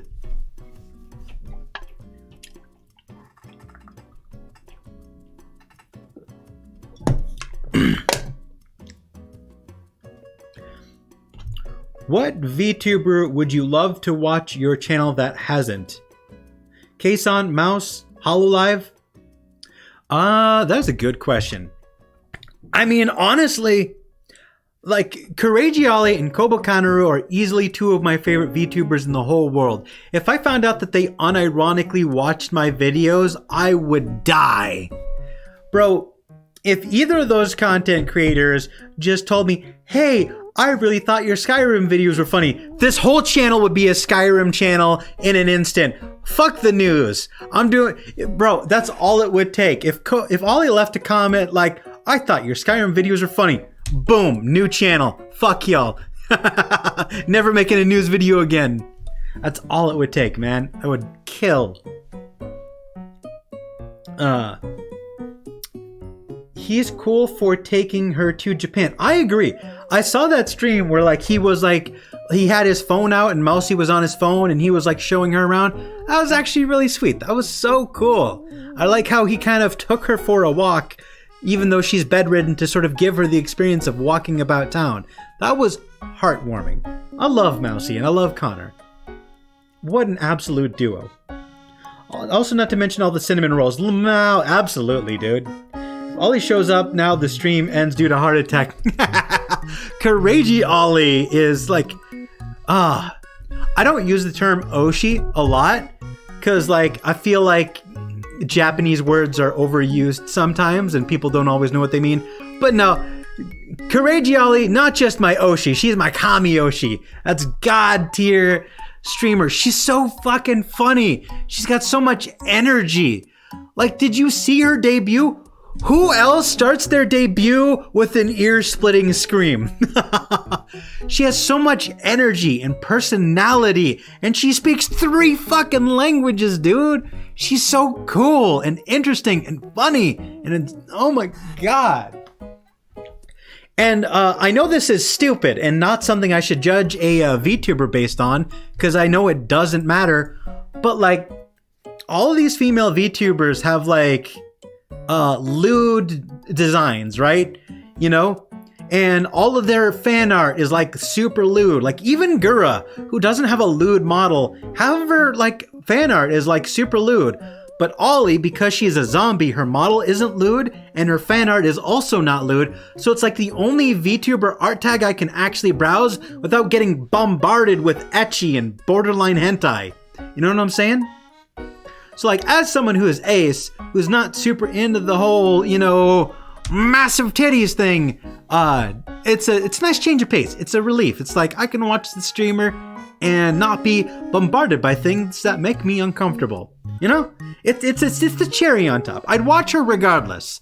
I would watch her regardless of model, because the personality is what I fell in love with. But it's a nice cherry on top. I like that it's a interesting, unique design that's not lewd. I mean, oh my god, dude. You have no idea. Grady Ollie fan art. Let me just double check to make sure there is nothing lewd that pops up into images. You take away chat. Because like, I want you to like, I want you to experience what I experience when I go through her art. Look at this art, guys. Holy shit. Look at that. That's so gorgeous. There's so much detail and motion and action. And because she's got such a unique and complicated design, the artist gets to absolutely flex. I mean, look at the detail in the eyes and the hair and the fabric. There's so much going on. She's got such a busy and complicated model that when artists show up, they show up in force. It's so cool. I mean, look at that. Look at those eyes. Look at that. There's like 6 different colors in like just one eye. And like the shading and the dynamic and the colors. Ah! And like, I don't know, man. It's so cool. Look at that. Look at that absolute manic energy. Look at the expression on her face. That's hilarious. Her design just lends to so much creative freedom. I don't know, man. I unironically just browse the graveyard tag for like a good 15 minutes to half hour, just going, holy shit, fan artists are so goddamn talented. Ah, it's so good. I have to stop myself, otherwise this will just be a Beal Simps for Ollie for 3 hours stream. I will do a 3-hour stream about simping for Crazy Ollie. I love her. I remember someone said cringe to mouse on his tablet and he went off on him. Good for Connor. Absolutely. Man, fuck people who don't... Bro, let people enjoy things. Not everything you don't like is cringe. Let people enjoy things. Ollie is just chaotic in nature. Absolutely. I mean, Gura is up there. Gura, look, here's the thing. Even though I don't watch a ton of Gura, I absolutely respect her as a content creator. She's funny, she's charismatic, she's interesting, she's entertaining. Like, I 100% understand why she is either one of the most, if not the most, successful VTubers out there. She deserves everything she has, without a doubt, my guys. Without a doubt, she's earned her success. I think she's so goddamn cute, right? Like, that little voice she does is adorable. But here's the thing. Gura is 10 out of 10, right? But the reason she is not my Oshi is because there are other content creators that break the scale, right? It's not that she's not... The reason Gura is not my favorite is not because she is not the best at what she does. It's that other content creators are so fucking good, they break the scale. They shatter 10 out of 10 and go into 15 out of 10. You know what I'm saying? I love this genre so much. There are so many content creators I would have never heard of if not for this genre. Like how do you watch Pokimane and then watch like Gargura or Courageoli or whatever and be like, no, Pokimane, yeah. I want to watch her talk to her cat or talk to chat and be really mellow and get 50 billion gifted subs for doing not that much. I'm not saying it like...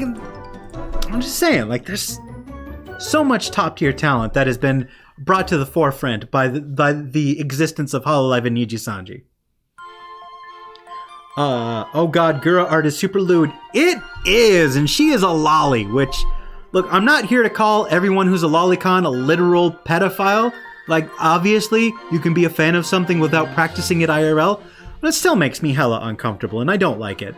I wish I could troll the Gura art tag without seeing lolicon, because it makes me uncomfortable, because the Gura art that's not lolicon is super cute. This is adorable. I love the little shark girl and her tiny, chubby little cheeks and her tiny little... Oh my gosh, she's so fucking cute. Little shark tail. I like it when she's drawn with like the really chubby cheeks and like the really squat frame. It's so cute. It's so fucking cute. Let me actually... I have folders on my computers with just like VTuber art. I wonder if I can get it to show up on screen here. Gura. Me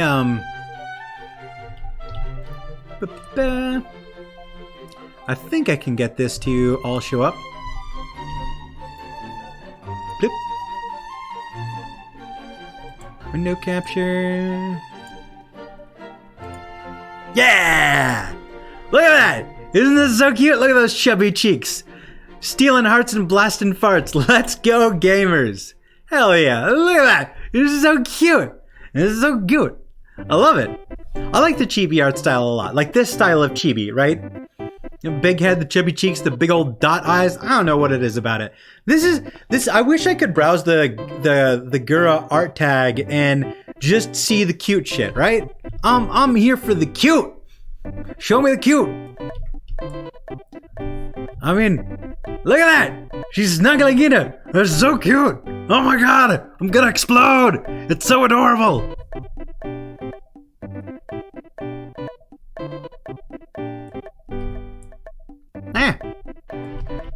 Okay, one more. Look at that. She's hung out up to dry. It's so cute. Ah! Yeah, that's me gushing about Gura. Gura is so cute and talented and funny and interesting. And despite all of that, she's not even in my top 5. I also really like Calliope Mori. Like, she's not top 5 material, but she's extremely talented. She is funny, she's interesting, she's so good. I love her music. I love her attitude. It's so good, guys. God damn it. Ah, oh my god, I lost chat. No, come back. Random question. Greatest Hololive clip ever? For me, it's the Miko N-word clip. It caused Hololive to explode in the West. I mean, don't get me wrong. That's a legendary clip. Do not get me wrong. Best VTuber clip? I can't answer that. There are so many good clips. I can't pick one. You're like asking me like, which do you prefer? Do you prefer riding on a jet ski out on the lake for an entire afternoon, getting sunburnt with your best friends, having the time of your life, going 60 knots on the open waves? Or do you prefer going on a roller coaster and going like 80 miles an hour straight down, screaming, losing your mind, momentarily feeling like you're gonna die, and then realizing, oh wait, it's a roller coaster, you're fine, you're gonna live. Having your innards like sucked up into your chest cavity because of the G-forces, coming back, you turn to your friends and you're like, oh my god, let's do that again. That's what you're asking me to choose between. Do I like jet skis or roller coasters more? Like, how do you answer that? Like, do you prefer like chocolate or strawberry more? Like, I don't know. Good. I think Gura regrettably seen a few of her fan arts of her and she was speechless. I would be too. Some of Ollie's art is amazing, but the other 60% of it is lewd. I see a lot less lewd art when it comes to Ollie personally. There is definitely lewd art, but it's also a lot less, I don't want to say offensive. It's not like I'm offended by nudity or whatever. But when she is drawn in a lewd way, she's got like gray skin. It doesn't look human, so it doesn't like bother me as much as other stuff does. I don't know. Being ace is weird. I get bothered by things that are super dumb that shouldn't matter. Ina is a special case. Bro, what is it with the Takadachis and Ina's back? It's just a back. It's a normal back, but they treat it like it's godly. I don't understand it. I'm not against it. I think it's hilarious. I just think it's weird. The Wah Queen. So, when are you gonna have a Shirley Temple and mix it with Red Bull? Isn't a Shirley Temple non-alcoholic? Hold on. What? What are you talking about? Is this? I feel like this is a reference. Shirley Temple. That's the non-alcoholic drink, isn't it? Drink.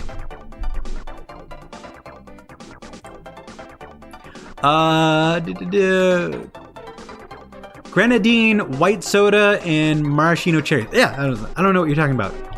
Pass. Was Ollie the greatest debut ever? I would argue, yeah. No other VTuber debuted by screeching their brains out, hyperventilating, panicking, and then going on to go the entire rest of the debut with maximum energy. Most fun I've ever had at a debut, and there's been some rock solid debuts. That's high praise. God, I'm scared the day Gura decides to graduate, the community will implode. Who else will have the same effect? Ame?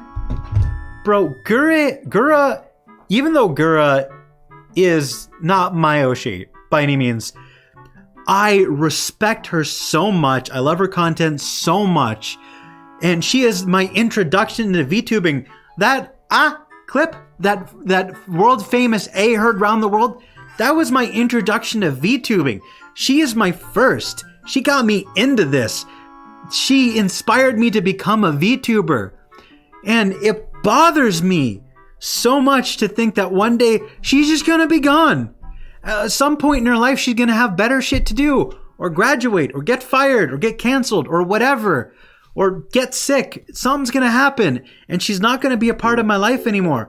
The people that I love so much, Gura, Ollie, and like even non-VTubers, right?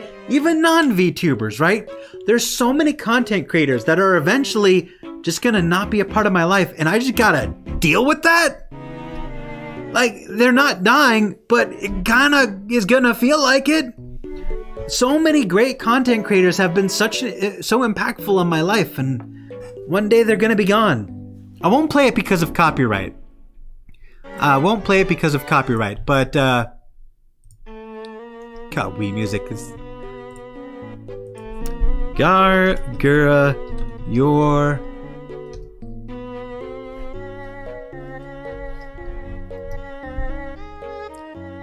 Look, I'm not gonna play the song because copyright and whatnot, but my guys, my dudes, friends and family, this fucking song, Gargura, When I'm Gone, I have listened to this song so many times and it always hurts because all I can think about when I listen to her sing this song is thinking of the day that Gura graduates, when Ollie graduates, when Kobo graduates, when all the content creators that I have loved for years just go away. And it's like, don't leave me. Bro, this...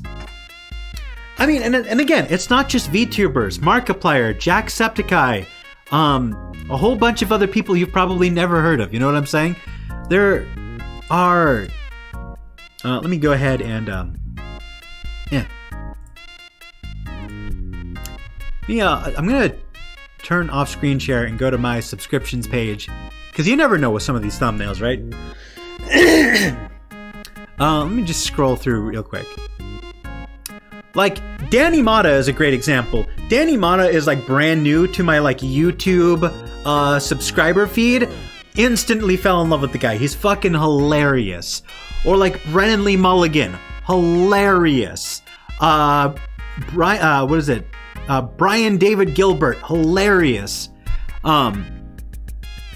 There's so many content creators that I have fallen in love with over the years that are just gonna leave. I'm gonna deal with that. All right.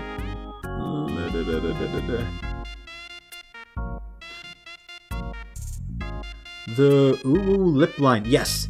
You should be able to turn on safe search and be fine. You'll be able to play the Beals theme from the SMT Nocturne. I want you to hear it. What? Hold on.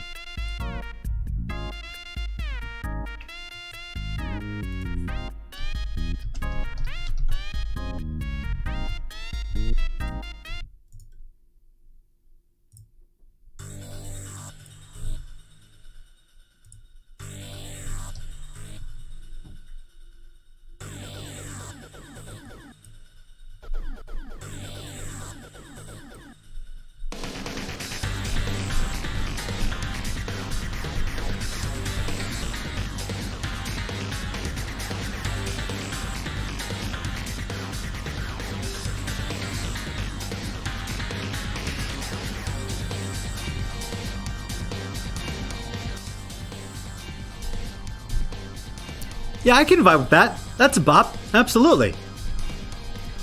Sorry, I keep getting distracted. But no, that's absolutely a bop. I had to headbang for a minute and forgot that I was doing YouTube. Kayla and Kobo is probably the only two people that makes me watch VTuber until the end of their stream. Absolutely. Oh, do you have a reference sheet of your character linked in the description yet? Oh, sorry I missed your comment. I'll probably do that at the end of the stream. I have ADHD and it'll distract me and take 5 times longer than it honestly should. Crony is such a silly time Canadian goddess though. It's funny how her chat just makes fun of her accent when she's trying to say garage with no accent. Crony is definitely an interesting...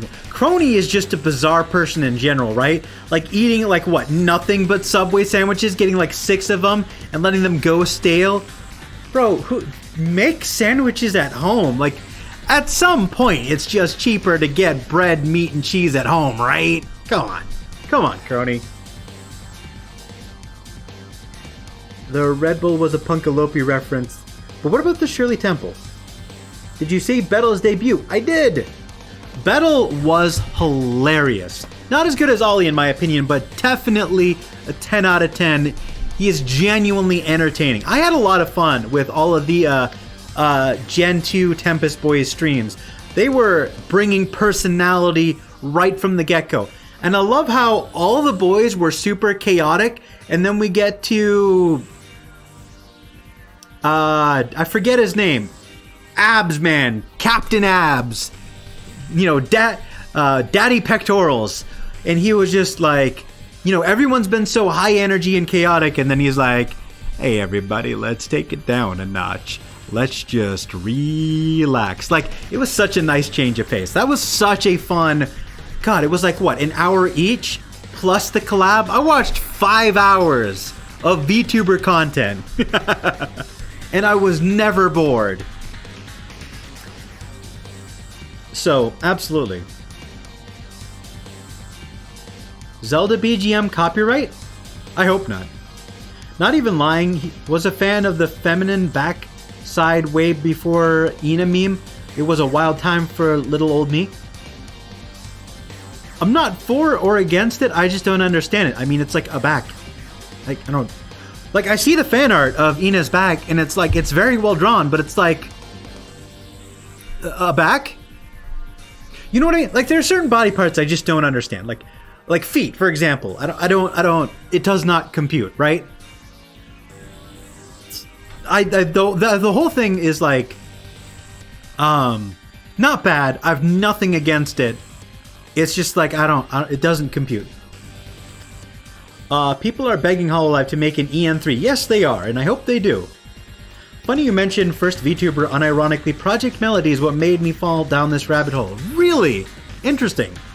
You know, Project Melody, you know what's weird about Project Melody? Her whole, like, rise to fame came through her, like, Chatterbait stuff, right? Making all this lewd content.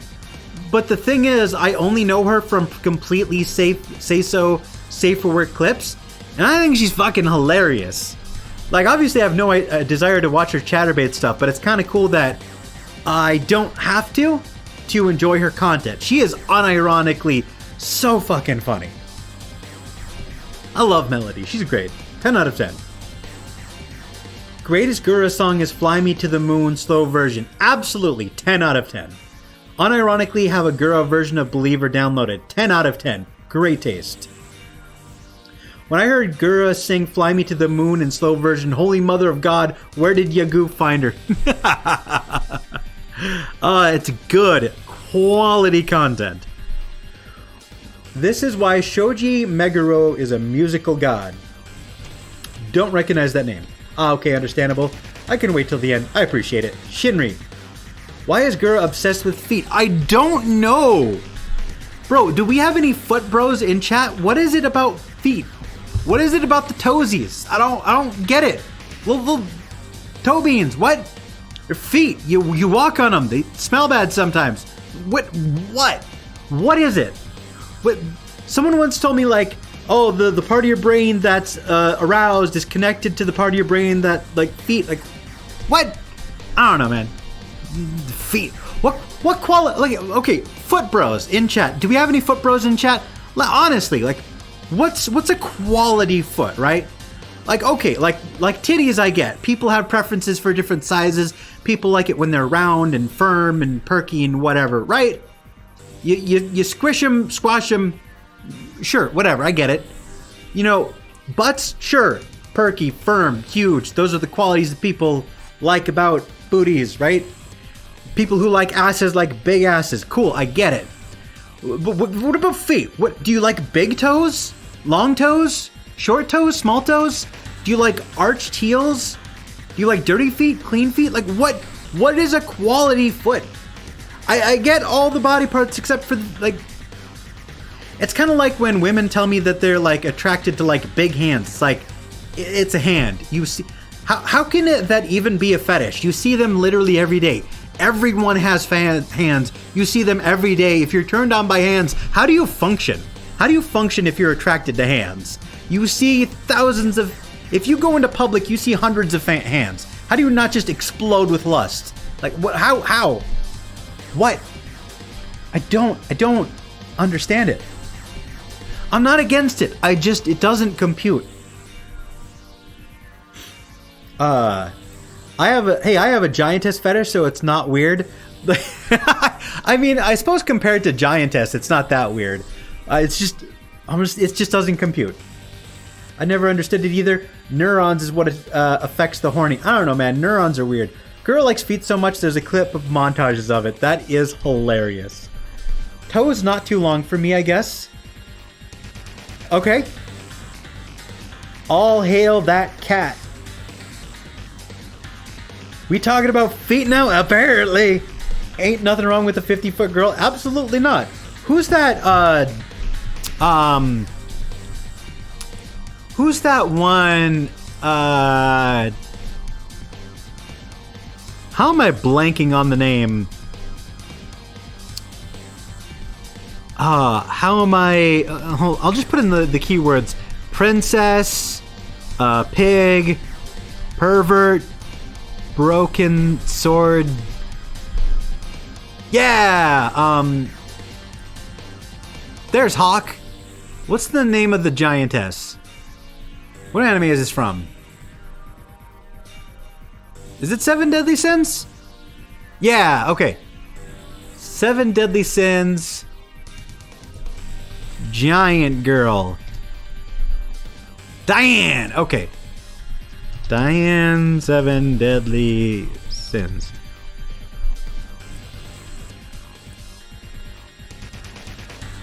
Okay, is all of this say so? Can I show this on stream? Okay, cool. Boop. Boop. Okay, like Diane, right? You just mentioned giantesses, and I saw Seven Deadly Sins, right? And it's like, okay, sure.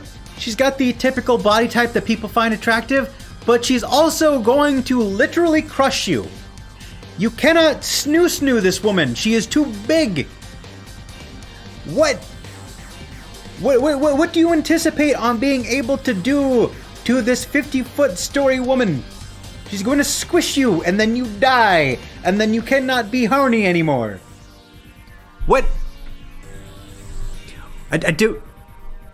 I'm not against it. I'm not shaming anyone. I'm just saying it does not compute.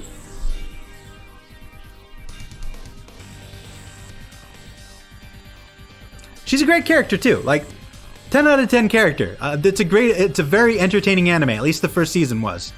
Second season, not as much. But like, I don't know.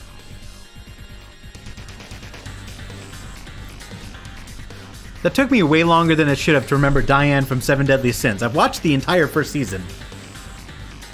By the way, I love Matsuri because during the Mario Kart collab, she was making giantess jokes and making herself stand on Earth. That is hilarious.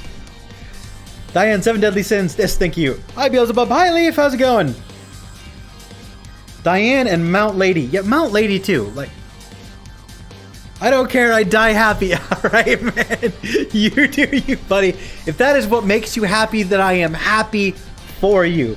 Whatever you are into, I am glad that you have found something to be into. What are the physics of it, right? The incompatibility. Oh, hey, Janico, welcome. I'm pretty sure I can't snoo her because she's not gay. I don't know, man, it's fantasy. That's also another valid reason she's not gay. Not a ton of gay characters in anime, unless they're like a joke, or it's specifically like a Yuri or Yaoi anime. Not a ton of LGBT stuff in just generic shonen, which I feel like we could use just a smidgen more. We don't need like an entirely gay anime if people don't want it, but like add a couple. Why is it? Everybody's straight. You know. Oh, speaking of. Speaking of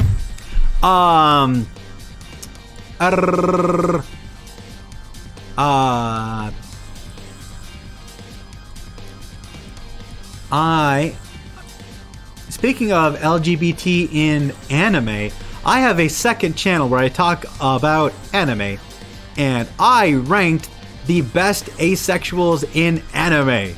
Let me find it. Ace.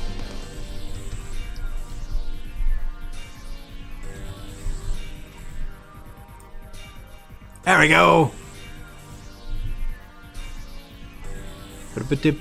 Where's my window capture? Firefox. There we go.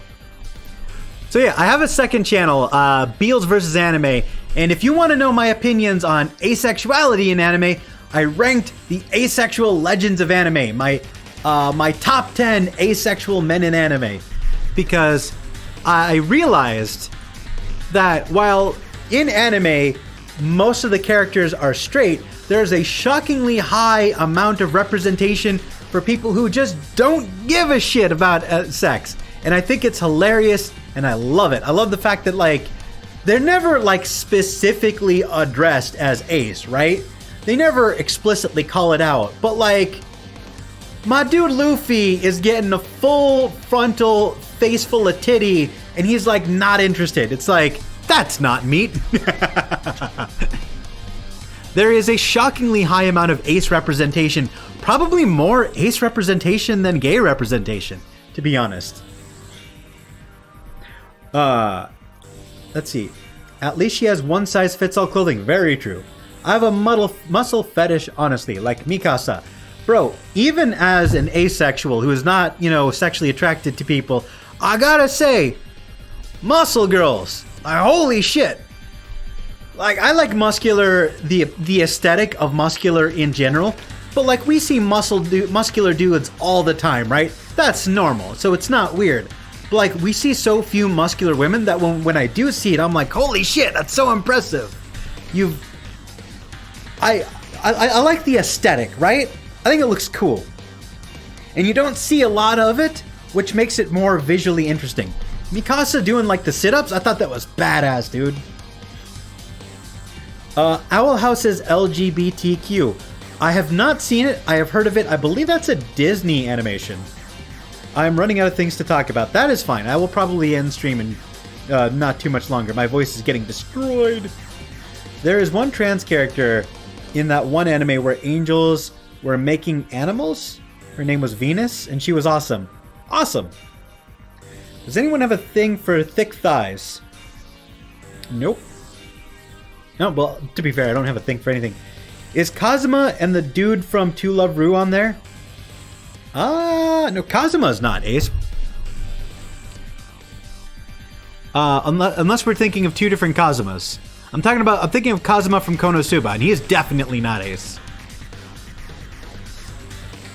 If you want to know who's on the list, go watch the video. Asexual. And so yeah, shameless plug. Go. If you want to know who's on the list, go watch the video. Top 10 asexual men in anime. I wonder if it won't actually just come up if I if I just search for it. Will it show up?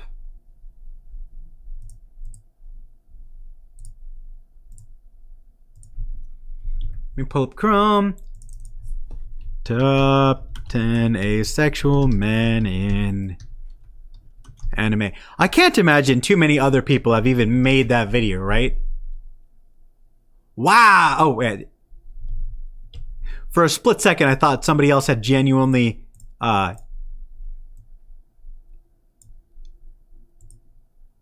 Where? What? Huh? Huh? What? Huh?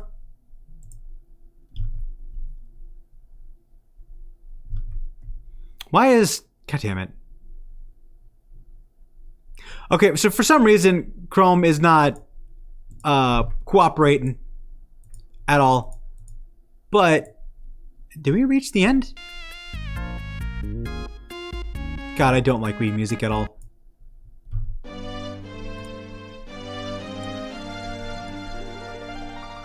Why is Chrome not cooperating? Anyway, if you search that video title, you'll find it. I'm not going to fuck around with it anymore. Alright. Ugh, my voice is so hoarse.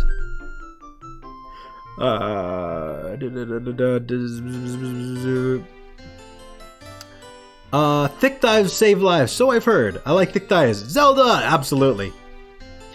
Alright. Careful, Virgil is watching. I don't know who that is. Is that from Resident Evil? I think. It sounds familiar. But yeah, body parts. I feel like every body part is fetishized except for the face. Like there are people with things for necks, hands, feet, thighs, ass, tits, abs. Everything but like arms? I don't know. I don't think I've ever seen any arm bros. Any arm bros in chat? Who's out here for the arms? I think that's probably legitimately the only body part I don't think I've ever seen somebody sexualize. Outside of like a general like muscle fetish. Armpits! Like, how could I forget about armpits? I swear to God. Devil May Cry. I have not played Devil May Cry. Don't forget armpit. Yeah, nope. Muscular arms, I guess. I like muscular arms, though. Wakame? Who's Wakame? I will look up Wakame. Wakame. Why did I click on shopping instead of images? Anime.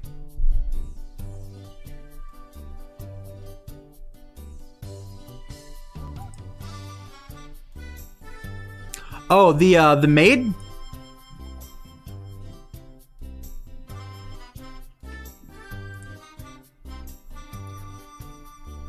Or Wakame Kombu, the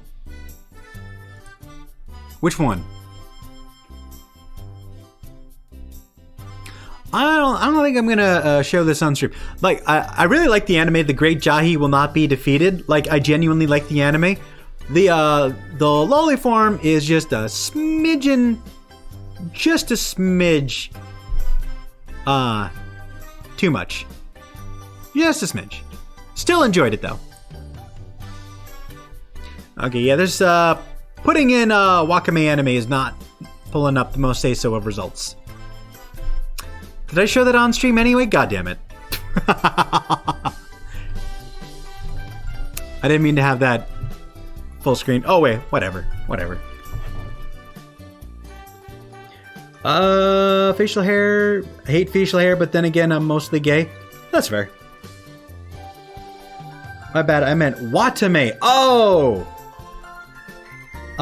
Black Lagoon, I don't watch it, but there's some good female there. I think you say female. Like, there's separate species. Female. No, Remy from Black Lagoon. Absolutely classic. Watame. I know who you're talking about, but I'm gonna pull them up anyway. Yeah, I just want to make sure. The sheep girl. Yeah. Man. Yeah, Watame is a classic, absolutely.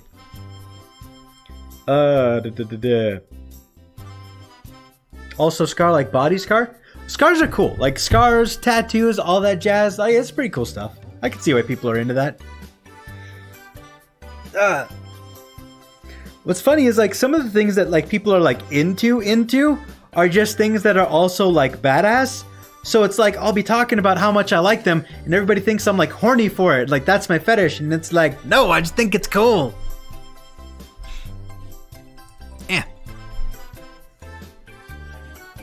Like it's hard to talk about like, oh yeah, I really like muscular women, and everyone's like, I thought you were ace, and it's like, I am. I like musculars, I like muscles.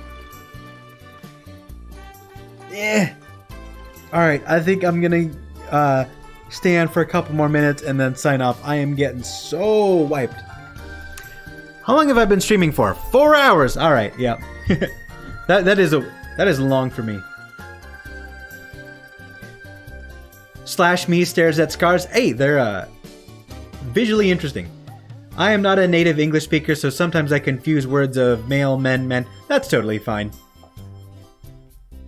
I just found out the other day that there's a teasing fetish. Teasing fetish? Like, don't bully me, Miss Nagatoro-san? That kind of teasing? I never understood that. Like, genuinely. Like, why do people like to be bullied? Like, there's so much, like the whole, like, dom sub thing, right? It's like, oh yeah, I like it when women are mean to me. Well, you must be happy a lot because a lot of women are mean. Like, obviously not all women, but there's the portion of women who are mean are very good at being mean. You know what I'm saying? The ones who are very good at like getting right to the core of your insecurities. I don't understand the whole dom sub thing. Like, I must dominate you and possess you. Rah. Okay. That sounds controlling. I want to be dominated. Why? It makes you feel powerless. You ever felt powerless? It's awful. It's humiliating. Question, predictions for VTubing in 2023.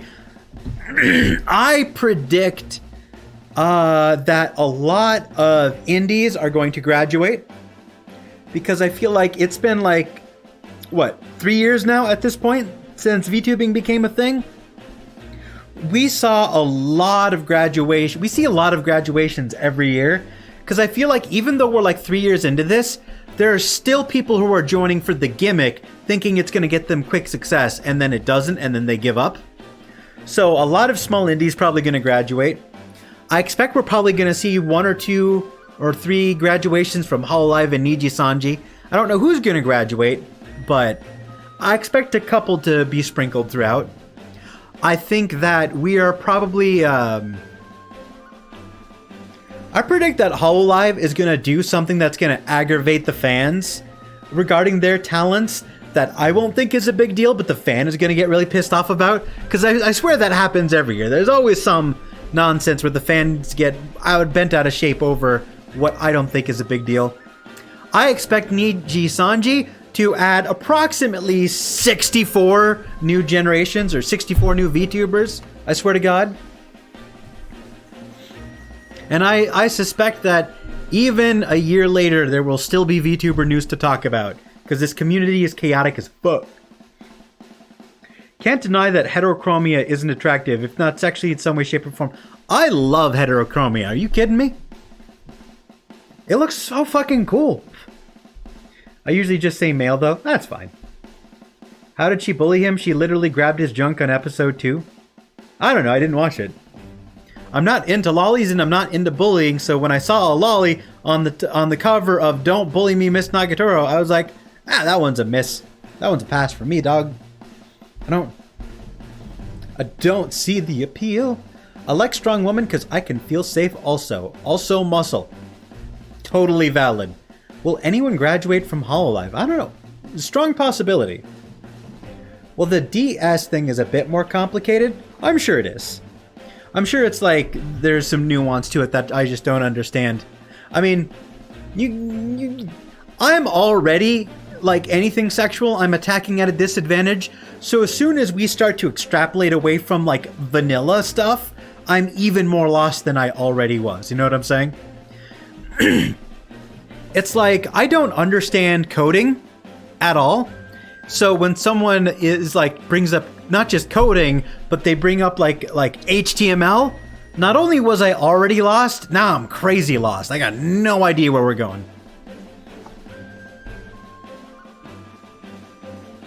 $64 new Nijis. Geez, the money on these mans.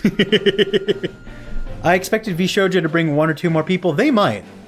I feel like VShojo's goal isn't rapid expansion. Like, you can tell that Niji Sanji's whole strategy is to just pump out as many VTubers as possible and just hope enough of them stick for any color to make profit, right? Hololive obviously goes about things a little bit more carefully. I really do think that Niji Sanji puts out fantastic talent, without a doubt.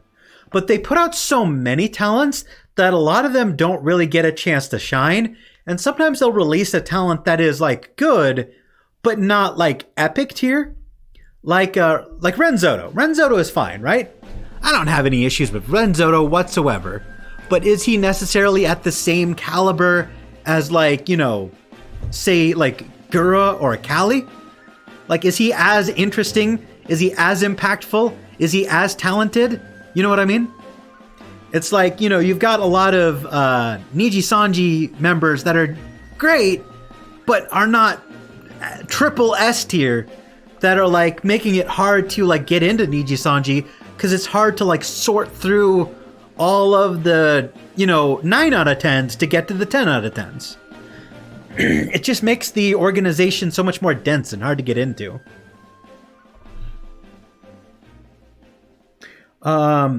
Bring me to ATH, then I can assure you I am as lost as Zoro. Oh, bring me to math. Oh, okay, yeah, absolutely. Math, I'm not good at math. I like Kyo, he's unapologetic and doesn't give a fuck. Absolutely. Out of all the Niji people, I really like Kyo, unironically. And I think Kyo and Enna have some hilarious banter. Like, it's not on the same par as, like, Mousy and Connor, but it's up there, man. Those two are hilarious together. I love Kyo and Enna. 10 out of 10. Oh, man.